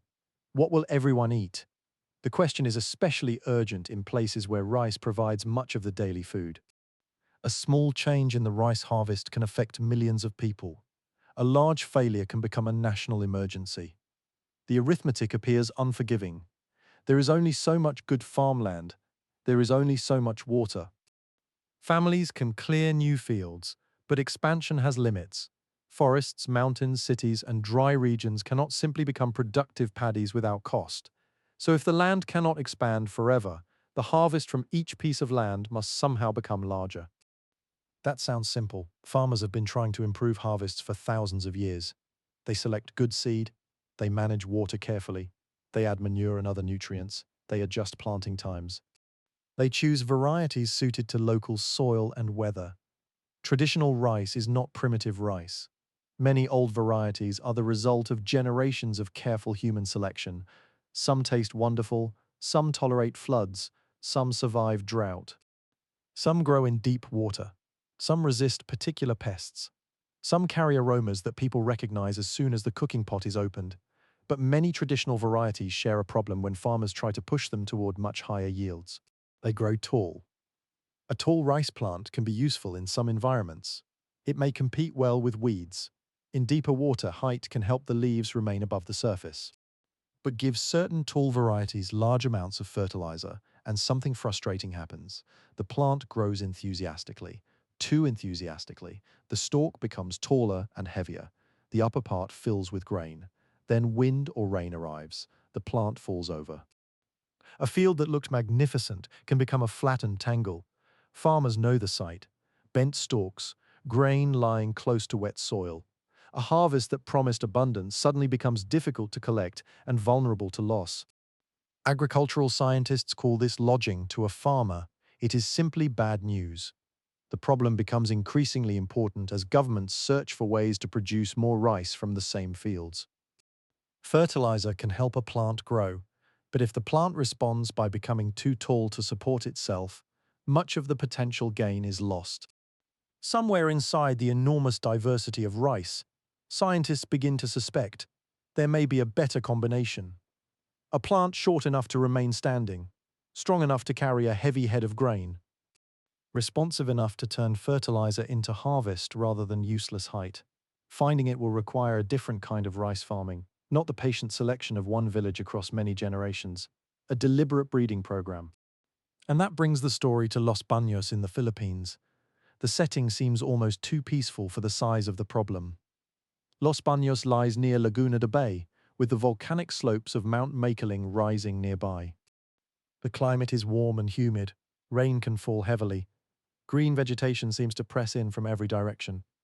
Here, the International Rice Research Institute begins its work during the early 1960s. Its mission is both modest and enormous: improve rice. The institute brings together scientists, breeders, agronomists, technicians, and field workers. Experimental plots become places where thousands of years of rice history are examined with new tools. Plants are measured, varieties are crossed, seeds are collected. Records are kept. A field that might look ordinary from the road is actually an experiment. One row may contain plants descended from one cross. The next may contain another. Scientists compare height, maturity, disease resistance, grain quality, and yield. Most experiments do not become famous. Most plants do not become miracles. That is how research works. A promising line fails. Another grows well but produces poor grain. Another yields heavily but becomes vulnerable to disease. Another performs beautifully in one location and disappoints somewhere else. The failures accumulate quietly. So do the lessons. Among the traits researchers are searching for is shorter stature. A shorter rice plant can devote less of its energy to building a long stem. More of that energy can potentially go toward grain. More importantly, a strong short plant can remain standing when fertilizer encourages heavier production. The idea is almost comically simple. Do not make the plant taller, make it busier, let it build grain. The breeding work eventually combines useful characteristics from different rice parents. One contributes the short stature researchers want. Another contributes qualities associated with productive tropical rice. Cross them. Grow the offspring, select. Cross again, observe, discard most. Keep a few, repeat. This is still selection, just as the ancient farmers beside the Yangtze practiced selection. But now the process is recorded deliberately. The breeder knows which plants were crossed. The experimental field has labels.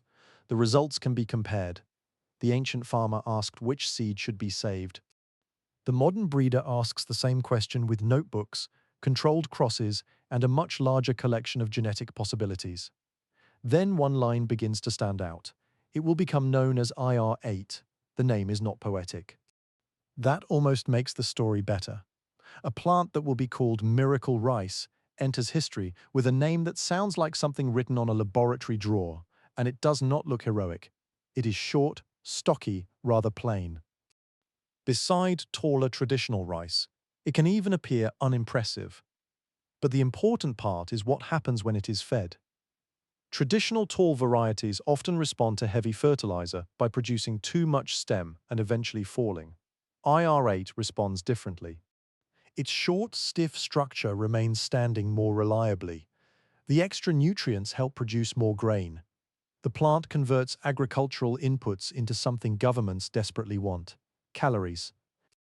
In experimental conditions and well-managed fields, the yield can be dramatically higher than that of many traditional varieties. The numbers attract attention. Then attention turns into hope. This little plant might help answer the question that has been haunting much of Asia. How do you feed more people without finding another continent of farmland? You make the same field produce more. The new rice is released during the 1960s. Seeds begin moving outward, farmers try them. Agricultural officials promote them. Governments see the possibility of reducing food shortages and dependence on imports. The phrase miracle rice begins to circulate. But farmers are not scientists standing beside experimental plots. They have families to feed and livelihoods to protect. A new seed is a risk. A traditional variety may produce less, but the farmer knows it. He knows how it behaves in local soil. He knows when it matures. He knows how it tastes. He knows whether his family likes it. He may know how it performs when the rain is late, because his father planted the same rice during another difficult year. IR8 arrives without that history, and it asks for something in return for its extraordinary yield. Good management, fertilizer, reliable water, protection from pests. The seed alone is not the miracle, the entire package matters, where irrigation is dependable and farmers can obtain fertilizer. The new variety can perform remarkably well. Where water is unreliable or farmers cannot afford the necessary inputs, the advantage may shrink. This distinction will become important later. For the moment, however, the excitement is understandable. A field that once produced one level of harvest can suddenly produce much more.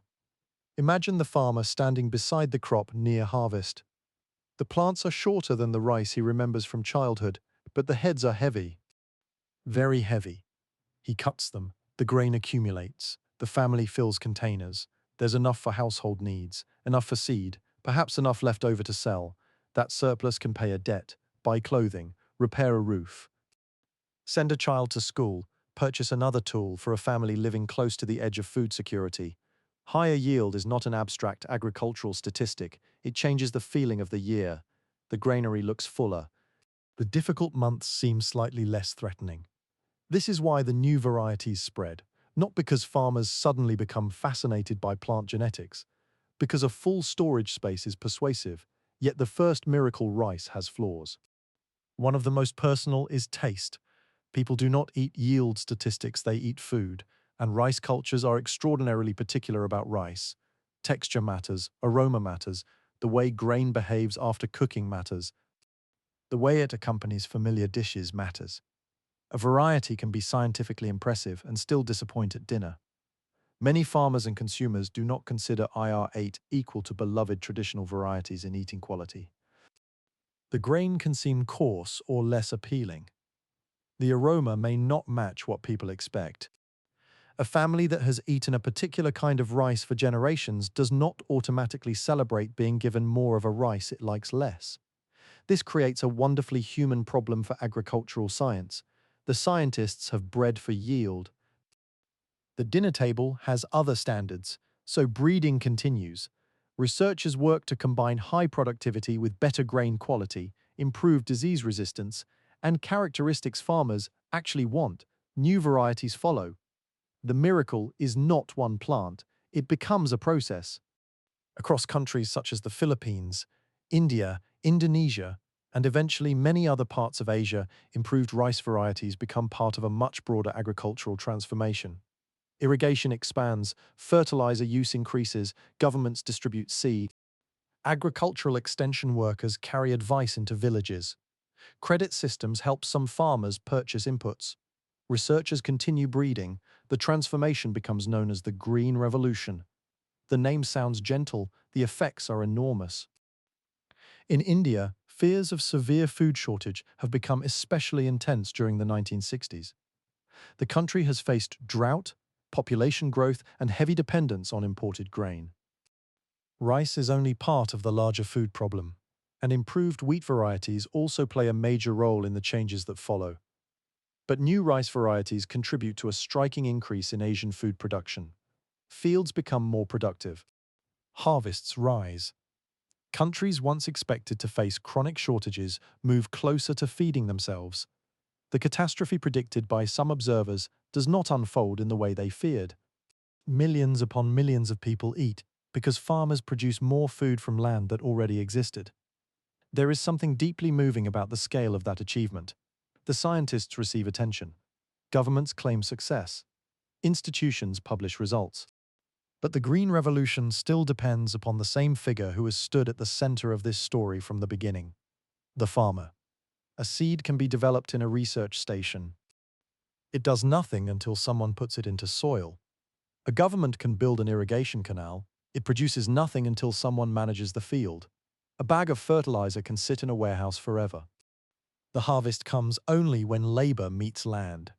So across Asia, farmers learn new varieties. They adjust planting. They compare results with neighbors. Some adopt quickly, others wait. Some plant a small portion first, keeping traditional rice elsewhere in case the experiment fails. This caution is sensible. Farmers are often described as resistant to change when what they are really resistant to is unnecessary risk. A scientist who loses an experimental plot records the failure. A farmer who loses the harvest may lose the family's food. Those are not equal consequences. Still, the new rice spreads because in the right conditions it delivers something difficult to ignore: more grain. The paddies begin changing. Tall traditional plants remain in many places, but shorter modern varieties become common across vast areas. From a distance, the fields are still green. The transformation is hidden inside the plant. Its architecture has changed. Its relationship with fertilizer has changed. Its yield has changed. And therefore the number of people that the field can support has changed. Once again, rice alters society without looking dramatic. There is no smoke rising from a battlefield. No emperor announces a new age. A short plant stands quietly in mud. Yet the consequences reach into cities, governments, families, and population growth. Food becomes more available. Some farmers earn more. Rural markets expand. Governments gain confidence that famine can be prevented through science and infrastructure. The old terror of an empty granary seems for a moment to be retreating. For a while, the future looks greener. But the new abundance carries conditions that are easy to overlook during the excitement. High-yield rice often performs best with dependable irrigation. That means water matters more than ever. It responds to fertilizer. That means farmers need access to fertilizer. Intensive cultivation can encourage pest and disease problems. That means chemicals and careful management become more important. A farmer with money, good land, and reliable irrigation can take advantage of the new system quickly. A poorer farmer on marginal land may struggle. The same technology that increases the total harvest does not necessarily distribute its benefits equally. And another problem is waiting inside the rice itself. Success encourages uniformity. If one variety produces an extraordinary harvest, why not plant it everywhere? If millions of farmers plant closely related rice, the landscape becomes productive. It also becomes genetically narrower. For thousands of years, villages had maintained countless local varieties. Some tall, some short, some fragrant, some plain, some adapted to floods, some adapted to drought, some resistant to diseases that scientists had barely studied. Many of these old varieties produced less grain under ideal modern conditions. So farmers began replacing them. From the point of view of one household, the decision made perfect sense. Plant the rice that gives more food. But across an entire continent, millions of sensible individual decisions can create a new kind of danger. The old rice is disappearing from fields, and hidden inside those old seeds are traits no one yet knows they will need. The warning comes sooner than expected. Disease begins moving through modern rice landscapes. Scientists discover that high productivity has not ended the ancient struggle between crop and pest. It has merely changed the battlefield. The research stations return to their collections. Breeders search through rice that farmers once considered old-fashioned. Somewhere among those forgotten varieties may be the resistance needed to protect the miracle rice. The irony is almost perfect. Science has helped farmers leave the old rice behind. Now science may need the old rice to save the new. As evening settles over the experimental fields at Los Baños, rows of rice stand beneath the humid Philippine sky. Some are modern varieties, Others belong to older lineages gathered from distant villages and valleys. To an untrained eye, they are simply plants. To a breeder, each one is a library. Inside a seed may be resistance to a disease. Tolerance for flood. Survival in drought. A useful grain quality. A trait that nobody has thought to measure yet. The great achievement of the Green Revolution has shown that rice can be redesigned to feed a rapidly growing world. The next lesson will be quieter. More grain is not the same as perfect security. The miracle plant still depends upon water, fertilizer, healthy soil, genetic diversity, and farmers who can afford to grow it. And soon the same short rice that seems to have solved one of humanity's oldest problems will force another question. What happens when the pursuit of abundance makes the fields more alike than they have ever been? The answer is waiting in a virus, in an abandoned seed, and in a cold storage room filled with varieties that the modern world nearly decided it no longer needed. The miracle has worked. Across vast stretches of Asia, fields are producing more rice than earlier generations thought possible. The short plants stand beneath heavy heads of grain. Irrigation water moves through channels built or expanded by governments eager to increase production. Bags of fertilizer arrive in villages. Agricultural officers distribute improved seed. Farmers who once feared that a growing family might outrun the capacity of a small field now watch larger harvests enter their homes. For a while, the story seems almost complete. Human beings faced hunger, science produced better rice, the fields produced more food, millions survived, but agriculture rarely offers a gift without asking something in return. The new varieties are hungry in their own way. To reach their greatest potential, they need nutrients. Fertilizer supplies them. Nitrogen encourages growth. Carefully managed fields can produce harvests that traditional farmers would once have considered extraordinary. Yet fertilizer costs money. So does irrigation. So do pesticides. The seed may be small enough to hold in one hand, but the farming system surrounding it becomes increasingly expensive. A farmer with reliable water, good soil, access to credit, and enough money to purchase fertilizer can benefit quickly. A poorer farmer may stand in the neighboring field and watch the same revolution arrive much more slowly. The difference matters because higher yields change expectations. Once a village begins producing more rice, the old harvest can start to look like failure. A traditional variety that fed families for generations may suddenly be described as inefficient. The word sounds harmless. To the farmer who has saved that seed since childhood, it can mean the end of a lineage. Across many regions, local rice varieties begin disappearing from active cultivation. The process is understandable. A farmer has limited land. If one variety produces much more grain than another, planting the higher-yielding rice may be the sensible choice. The household needs food, children need school fees, debts must be paid. A farmer cannot preserve agricultural history simply because a future scientist might someday find it interesting. So the old seed is left in the storage basket. Then the basket is emptied. The next season, the new variety is planted again. A generation later, nobody in the village remembers exactly how the old rice tasted. This happens in one village, then another, then another.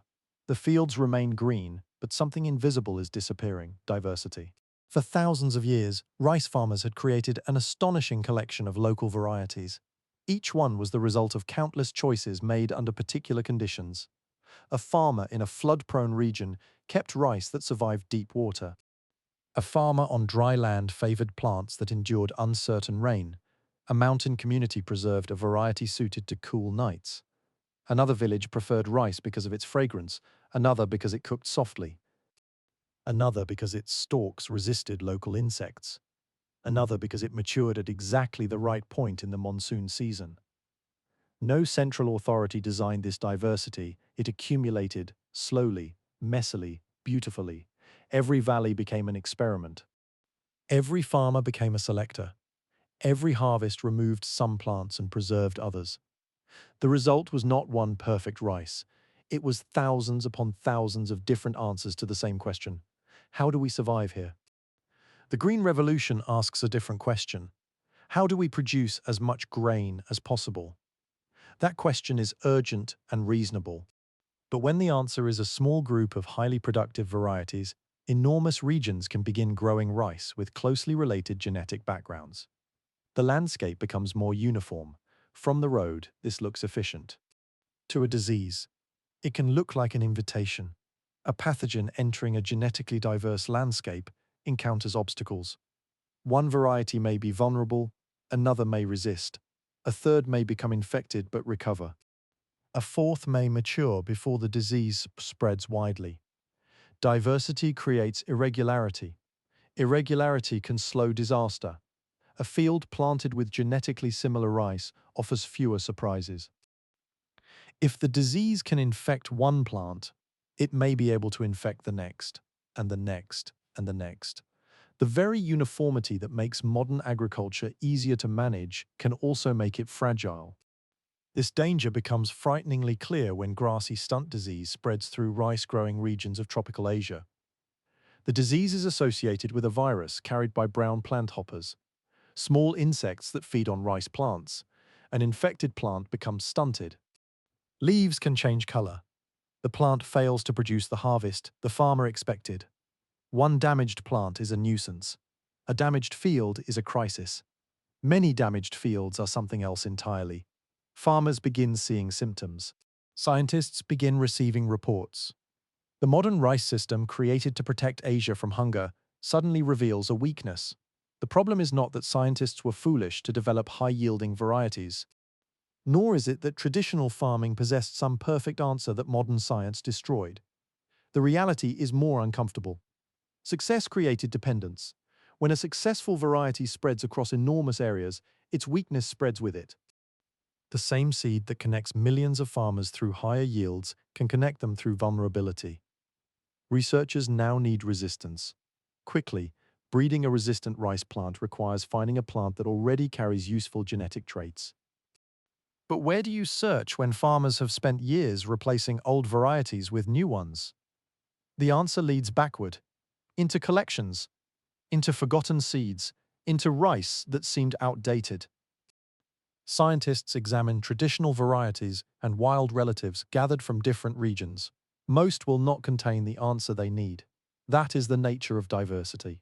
Its value often remains invisible until a particular crisis asks the right question.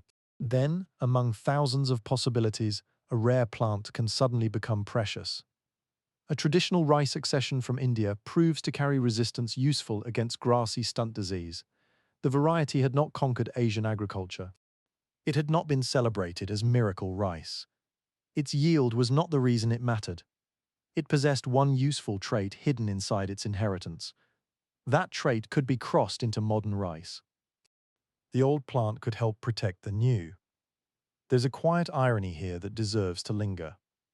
For years, agricultural modernization had encouraged farmers to replace many traditional varieties because those varieties produced less under favorable conditions. Then one of those old genetic lineages carried something the modern crop desperately needed. The supposedly inefficient rice was not useless.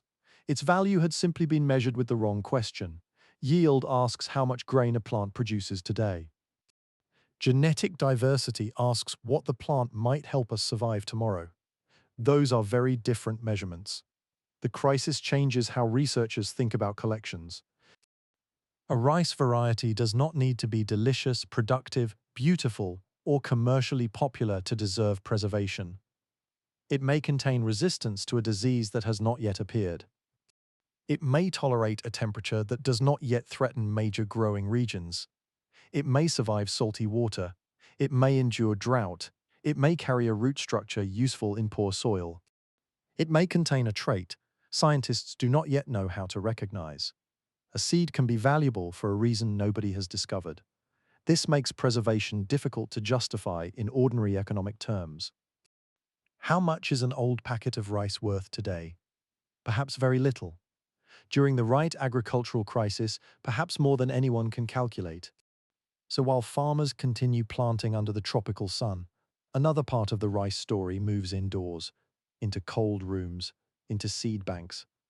Let us leave the warm paddy for a moment. The change is almost strange. Outside in the Philippines, the air can be heavy with heat and moisture. Rice grows beneath bright sun. Insects move through vegetation. Rain falls against roofs. Inside a conservation facility, the atmosphere is controlled. Cool, dry, quiet. There are no frogs calling from the paddy. No buffalo moving through mud. No farmer bending beneath the sun. Instead, there are containers, labels, records, shelves and seeds. Thousands upon thousands of seeds. The International Rice Research Institute becomes the keeper of one of the world's great collections of rice genetic material. Samples arrive from many places.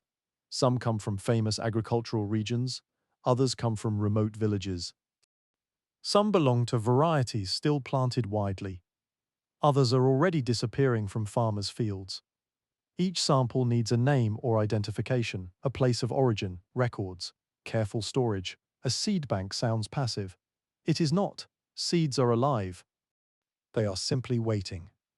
Even under good storage conditions, seeds do not remain viable forever. Collections must be monitored. When germination ability declines, samples may need to be grown again so that fresh seed can be harvested and returned to storage. This creates a peculiar agricultural cycle. A variety may disappear from ordinary farms, yet still return briefly to a field because conservation workers need to keep it alive. Imagine one such seed. Its ancestors may have grown for centuries in a village beside a river. Farmers selected it because it survived local floods. Families cooked it in familiar pots. Children grew up eating it. Then a modern variety arrived. The old rice slowly vanished. The village changed. Perhaps roads appeared. Perhaps young people moved to cities. Perhaps nobody now remembers the old variety's local name. But a sample survives in a cold room. The cultural world around it may be gone. The genetic possibility remains. That is both comforting and sad. A seed bank can preserve genes. It cannot fully preserve the life that once surrounded them. It cannot store the farmer's memory of exactly when to plant. It cannot preserve the song sung during harvest unless someone records it separately. It cannot preserve the taste of a meal shared by a family that no longer exists. Agricultural diversity is biological. It is also cultural. When a local variety disappears from cultivation, something more than DNA can disappear with it. Knowledge goes too. This is why collecting rice has often required researchers to listen as well as gather. Where is this variety planted? Why do farmers keep it? Does it tolerate drought? Is it used for ceremonies? Does it taste different? Does it mature early? Can it survive flooding? The farmer may know a trait that laboratory measurements have not yet revealed. A seed without its story is still valuable. A seed with its story is more useful. The collections grow. Tens of thousands of rice accessions accumulate, representing cultivated varieties and wild relatives from across the rice-growing world. To the eye, many look remarkably similar. Small grains, brownish husks, tiny objects stored in carefully marked containers, but genetic difference does not announce itself dramatically. The seed carrying flood tolerance does not glow. The seed containing disease resistance does not feel heavier. The trait waits invisibly. That is why preserving many varieties matters. Scientists cannot save only the ones they already know are useful. That would assume they know what the future will ask. They do not. No one does. A new disease may appear. An old pest may spread into a new region. Rainfall patterns may change. Temperatures may rise. Coastal fields may become saltier. A variety dismissed as poor by one generation may contain the answer another generation needs. The seed bank therefore becomes a kind of conversation with people who have not been born yet. The message is simple. We did not know what you would need, so we kept as much as we could. This is an unusual form of generosity. The people storing the seed may never see the crisis it solves. The farmer who originally selected the useful trait may have died centuries before anyone understood its importance. Human knowledge accumulates through strangers. A farmer chooses an unusual plant. A child saves its seed. Generations keep growing it. A collector eventually gathers a sample. A technician labels it. A seed bank stores it. A scientist decades later searches the collection. A breeder crosses it with modern rice. A farmer somewhere else plants the descendant. A family eats because the harvest survives. None of these people need to know one another. Rice connects them anyway. The seed bank also changes the meaning of extinction. In the wild, when the last member of a plant population disappears, the genetic lineage may be gone forever. In agriculture, a variety can vanish from fields yet remain suspended in storage, not thriving, not participating in village life, waiting. There is something almost dreamlike about it. Thousands of agricultural pasts sleeping in the cold. Some seeds represent landscapes that have changed beyond recognition. Wetlands have become cities, villages have become suburbs, old irrigation systems have disappeared beneath roads. Farmers have abandoned fields, borders have changed, governments have fallen, yet the seed remains, a tiny archive that requires no written language. The information is inside the grain itself, how to build a root, how tall to grow, when to flower, how to respond to water, how to defend against particular threats. The instructions are ancient. Scientists learn to read them more carefully with each generation. Modern genetics allows researchers to identify useful traits with increasing precision. But sophisticated technology does not reduce the importance of the old collection. It increases it. The better scientists become at finding valuable genes, the more valuable a diverse library becomes. A seed collected from a forgotten field may contain exactly the variation a breeder needs. The future of modern rice can therefore depend upon its oldest relatives. Outside the cold rooms, the green revolution continues reshaping agriculture. Farmers apply fertilizer. Pesticides become common in many areas. Irrigation expands. Multiple cropping becomes possible where water and climate allow. Production rises, but environmental costs become harder to ignore. Too much fertilizer can wash into waterways. Heavy pesticide use can kill insects that were never the intended target. Pests can evolve resistance. Groundwater can decline where pumping exceeds natural replacement, and farmers can become financially dependent upon purchased inputs. The miracle has not failed. That is important. It has fed enormous numbers of people. But the word miracle is dangerous because it suggests a problem has disappeared. The problem has changed. Humanity once asked how to produce enough rice. Now it must ask how to produce enough rice without exhausting water, damaging ecosystems, trapping farmers in debt, or making the crop dangerously uniform. There is no single seed that answers all of this. The future will require many kinds of rice. Some designed for drought, some for flood, some for salt, some for heat, some for disease resistance. Some perhaps carrying combinations of traits that do not yet exist. And many of those future plants will begin with old seeds. So return, at the end of the day, to the quiet room in the Philippines. The lights are plain, the shelves are orderly. There is little here that looks epic. No emperor, no army, no great canal, no plantation mansion, no mountain terrace glowing beneath the sunset. Only packets and containers, labels, records, cold air, seeds. A person could hold centuries of agricultural history in one palm. One sample may descend from rice selected by farmers whose language has changed or vanished. Another may come from a mountain valley where the terraces still shine after rain. Another may carry resistance discovered only because a disease once frightened an entire continent. Another may appear completely unremarkable. That unremarkable one may be the most important. No one knows yet. That is the reason it remains. The first farmers who gathered wild rice could never have imagined this room. They selected seed because they needed food for the next season. The seed bank selects nothing. It keeps possibilities open.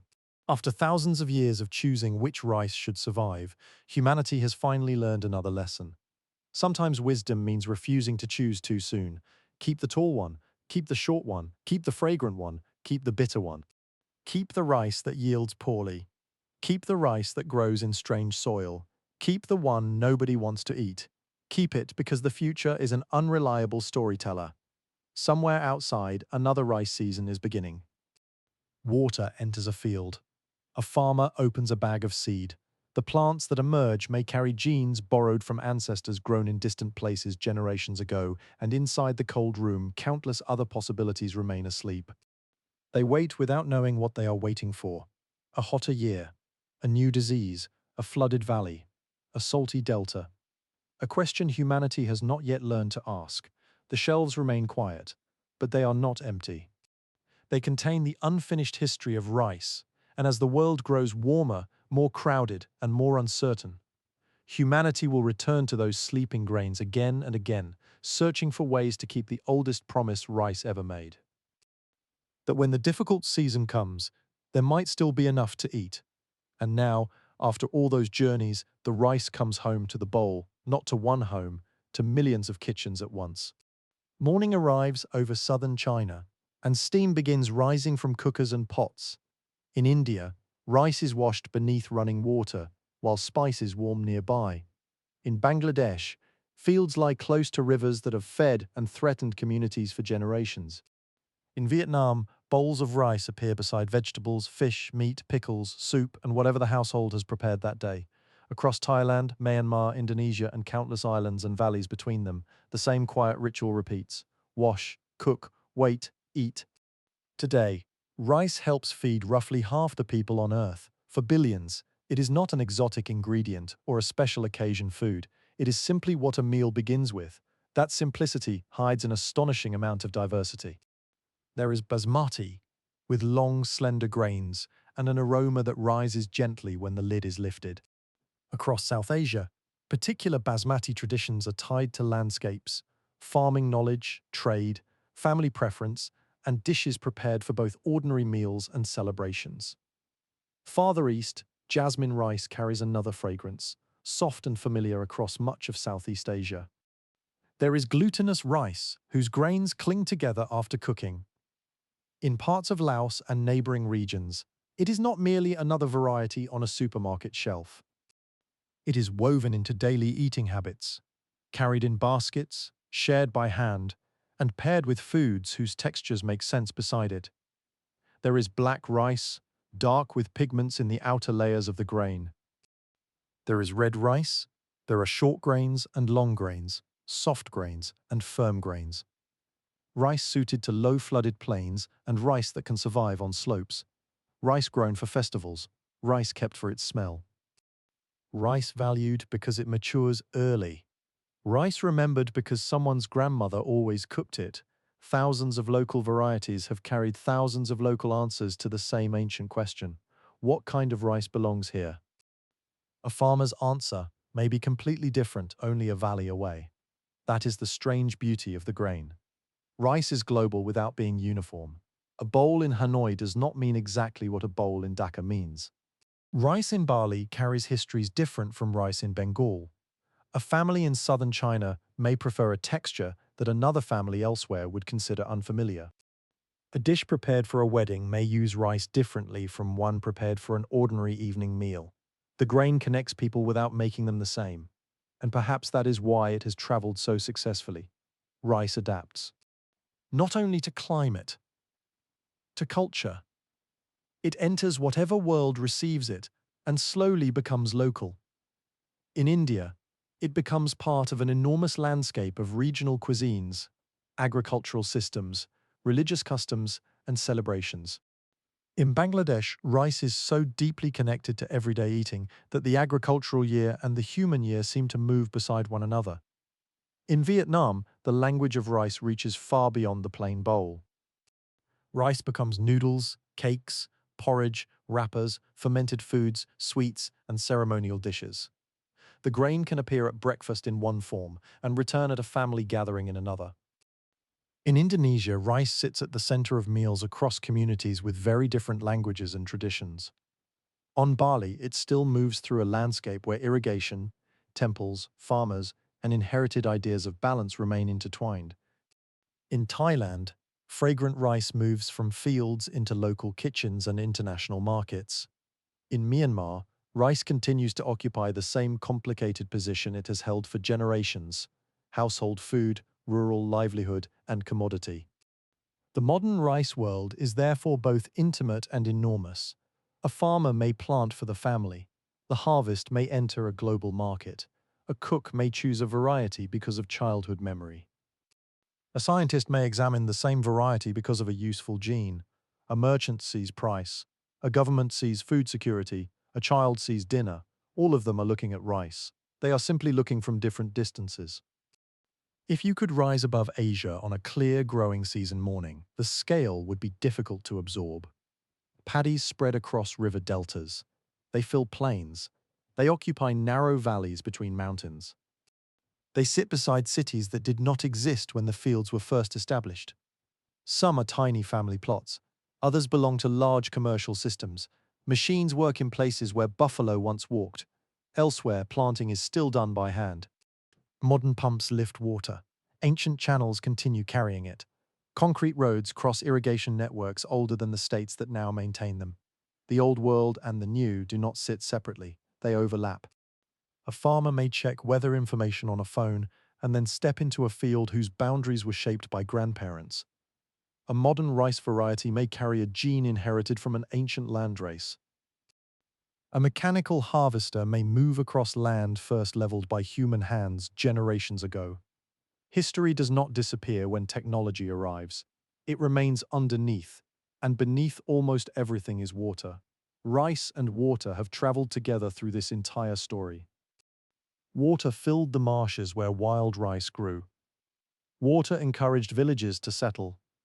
Water created the need for irrigation communities. Water moved grain through China's canals. Water filled the terraces of Southeast Asia. Water rose and fell through the tidal rice fields of Carolina. Water allowed the high-yielding varieties of the Green Revolution to reach their potential. Now water has become one of the great questions facing the future of rice. Traditional flooded paddies can require large amounts of it. In places where rainfall is abundant and rivers remain dependable, this may seem manageable, but rivers change, groundwater declines, cities compete with farms, dry seasons become more difficult in some regions. And the climate itself is shifting. Nowhere does this feel more immediate than in the Great Deltas. Return to the Mekong. For centuries, the river has carried water and sediment through Southeast Asia before spreading into the lowlands of southern Vietnam. The delta is one of the great rice landscapes of the modern world. From above, waterways divide the land into an enormous pattern of fields, villages, orchards, roads, canals, and settlements. The land appears generous, but a delta lives close to the sea, and the sea does not remain politely beyond the coastline. During dry periods, when freshwater flow weakens, salt water can push inland through rivers and canals. Fields accustomed to fresh water may suddenly face salinity that ordinary rice varieties tolerate poorly. A farmer can stand beside a canal and see nothing unusual. The water still looks like water, but the crop understands the difference. Salt enters the roots. Growth suffers. Yield falls. The old problem returns in a modern form. How do you grow rice when the environment changes beneath it? Researchers search the seed banks. Breeders cross varieties. Farmers experiment. Some rice lines show greater tolerance to salt. Others survive drought better. Some can endure flooding that would kill ordinary plants. The future of rice begins borrowing from its past. That is why those cold rooms filled with old seed matter so much. A forgotten variety from a difficult environment may carry precisely the trait needed by a modern farmer living in another difficult environment. Ancient diversity becomes future technology. There are also new ways of thinking about the paddy itself. For much of the modern imagination, a rice field is permanently flooded. Water shines between the plants. The image is beautiful, but continuous flooding is not always necessary. Farmers and researchers have developed and refined methods often described as alternate wetting and drying. The idea is straightforward. Instead of keeping a field continuously submerged, water is allowed to fall below the soil surface for controlled periods before the field is irrigated again. Wet, then less wet, then wet again. Managed carefully. This can reduce water use without necessarily sacrificing the harvest. It can also help with another problem that is invisible when you look across a peaceful paddy: methane. Flooded soil contains little oxygen. Under those conditions, microorganisms break down organic matter in ways that produce methane, a powerful greenhouse gas. The rice plant is not deliberately creating pollution. The process comes from the environment in which flooded rice is grown. That means changing water management can change emissions. Allowing the soil to dry periodically can reduce methane production. Once again, the solution is not dramatic, No enormous machine arrives. No new empire builds a canal across a continent. Someone closes a water gate, waits, watches the soil, then irrigates again. The future of agriculture may depend upon millions of small decisions like this. Rice research is also looking toward crops that carry different histories. African rice, domesticated independently in West Africa, possesses traits shaped by its own long relationship with farmers and environments. For generations, it stood in the shadow of Asian rice in many scientific and commercial discussions. But old crops have a habit of returning when new problems appear. Breeders have worked to combine useful characteristics of African rice with the higher yield potential of Asian rice. From this effort came varieties known as Narika, rice developed from crosses between the two domesticated rice species. The name speaks of new rice for Africa. The deeper story is older. Two domestication histories that began separately are brought together through modern breeding. Farmers who lived thousands of miles apart and never knew of one another helped shape the plants that scientists can now combine. The future grain carries more than one past. This may be the most important lesson hidden inside rice. There has never been one final variety. No perfect plant waits at the end of history. The wild rice of ancient wetlands was not the final rice. The first domesticated plants were not the final rice. The varieties grown beside early Chinese villages were not final. Neither were the terrace varieties, the rice taxed by emperors, the rice measured in koku, the plantation rice of Carolina, or the miracle rice of the Green Revolution. Every generation inherits a plant that is unfinished. Then the world changes. A new disease appears. Rain shifts, markets change, populations grow, tastes change, seas move inland, and once again, farmer and rice must adapt to one another. That relationship is now older than almost every institution humans have created. Older than most nations, older than the religions practiced by many of the people who eat rice today, older than written history in much of the world. Governments have appeared and vanished while people kept planting. Languages have changed while families kept saving seed. Cities have risen over former fields while new fields were opened somewhere else. Rice has survived not because it remained unchanged, it survived because it changed with us. And because we changed with it. Now, as this long journey begins to quiet, return to something smaller, a bowl. Perhaps there is one in your kitchen. Perhaps you ate rice earlier today. Perhaps it was part of a meal so ordinary that you barely noticed it. That is understandable. The most important things in life often become invisible through repetition. You lift the lid, steam rises. The grains have absorbed water and softened. Nothing about the scene announces 8,000 years of history. There are no banners, no imperial seals, no ships waiting at the harbor, no scientists walking through experimental fields, just rice. But imagine holding a single grain before it is cooked. It is small enough to lose between your fingers. Inside that grain is an embryo waiting for the right combination of moisture, warmth, and time. Inside its genetic inheritance are decisions made by people who never knew they were making history. Someone beside an ancient wetland chose seed from a plant whose grains stayed attached a little longer. Someone built a bank to hold water. Someone dug a channel. Someone carried rice across a mountain. Someone placed seed in a boat. Someone cut a terrace into a hillside. Someone offered rice to a deity. Someone recorded grain in an imperial ledger. Someone loaded sacks onto a canal boat. Someone calculated a samurai's wealth in rice. Someone carried agricultural knowledge from West Africa across the Atlantic, under conditions no human being should have been forced to endure.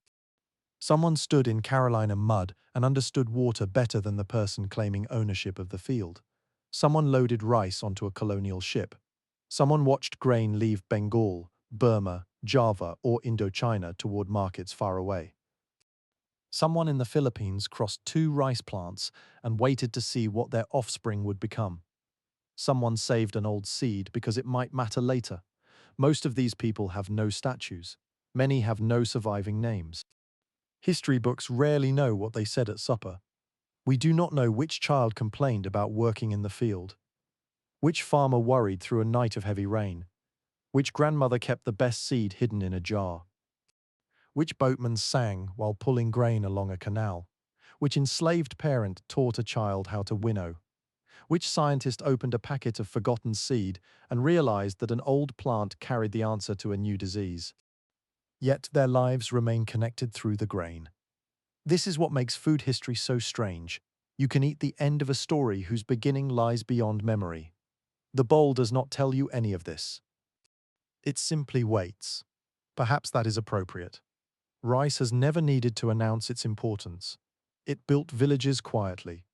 It supported governments quietly. It fed armies quietly. It crossed oceans in dark ship holds.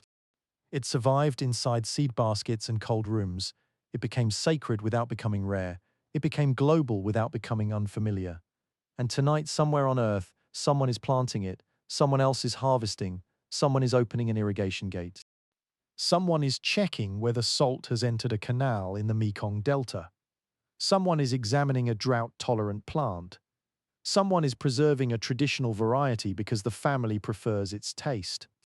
Someone is cooking rice for children who have no reason yet to wonder where it came from. That is how the story continues. Not with a final invention, not with a perfect seed, with another season. Water enters the field. The soil softens. A seedling is pressed into mud. The farmer straightens for a moment and looks across the paddy. There is no guarantee of harvest. There never has been. But there is knowledge, there is seed, there is memory. And there is the stubborn human habit of planting something now in the hope that months later someone will eat. Much of civilization rests upon that simple act of faith.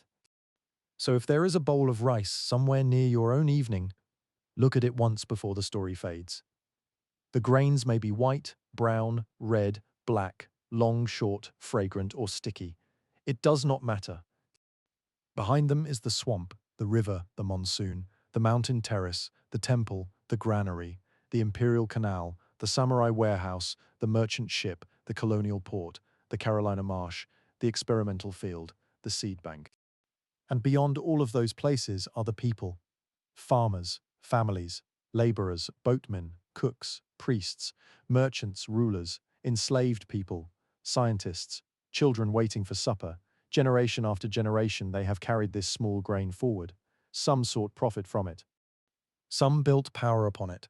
Some worshipped through it. Most simply hoped there would be enough. And perhaps that is the quietest way to understand how rice built half the world. It did not do so alone. Human hands built the paddies. Human feet stood in the mud. Human minds learned the water. Human communities carried the seed. But rice gave those hands something that could be planted, stored, shared, taxed, traded, offered, remembered, and planted again.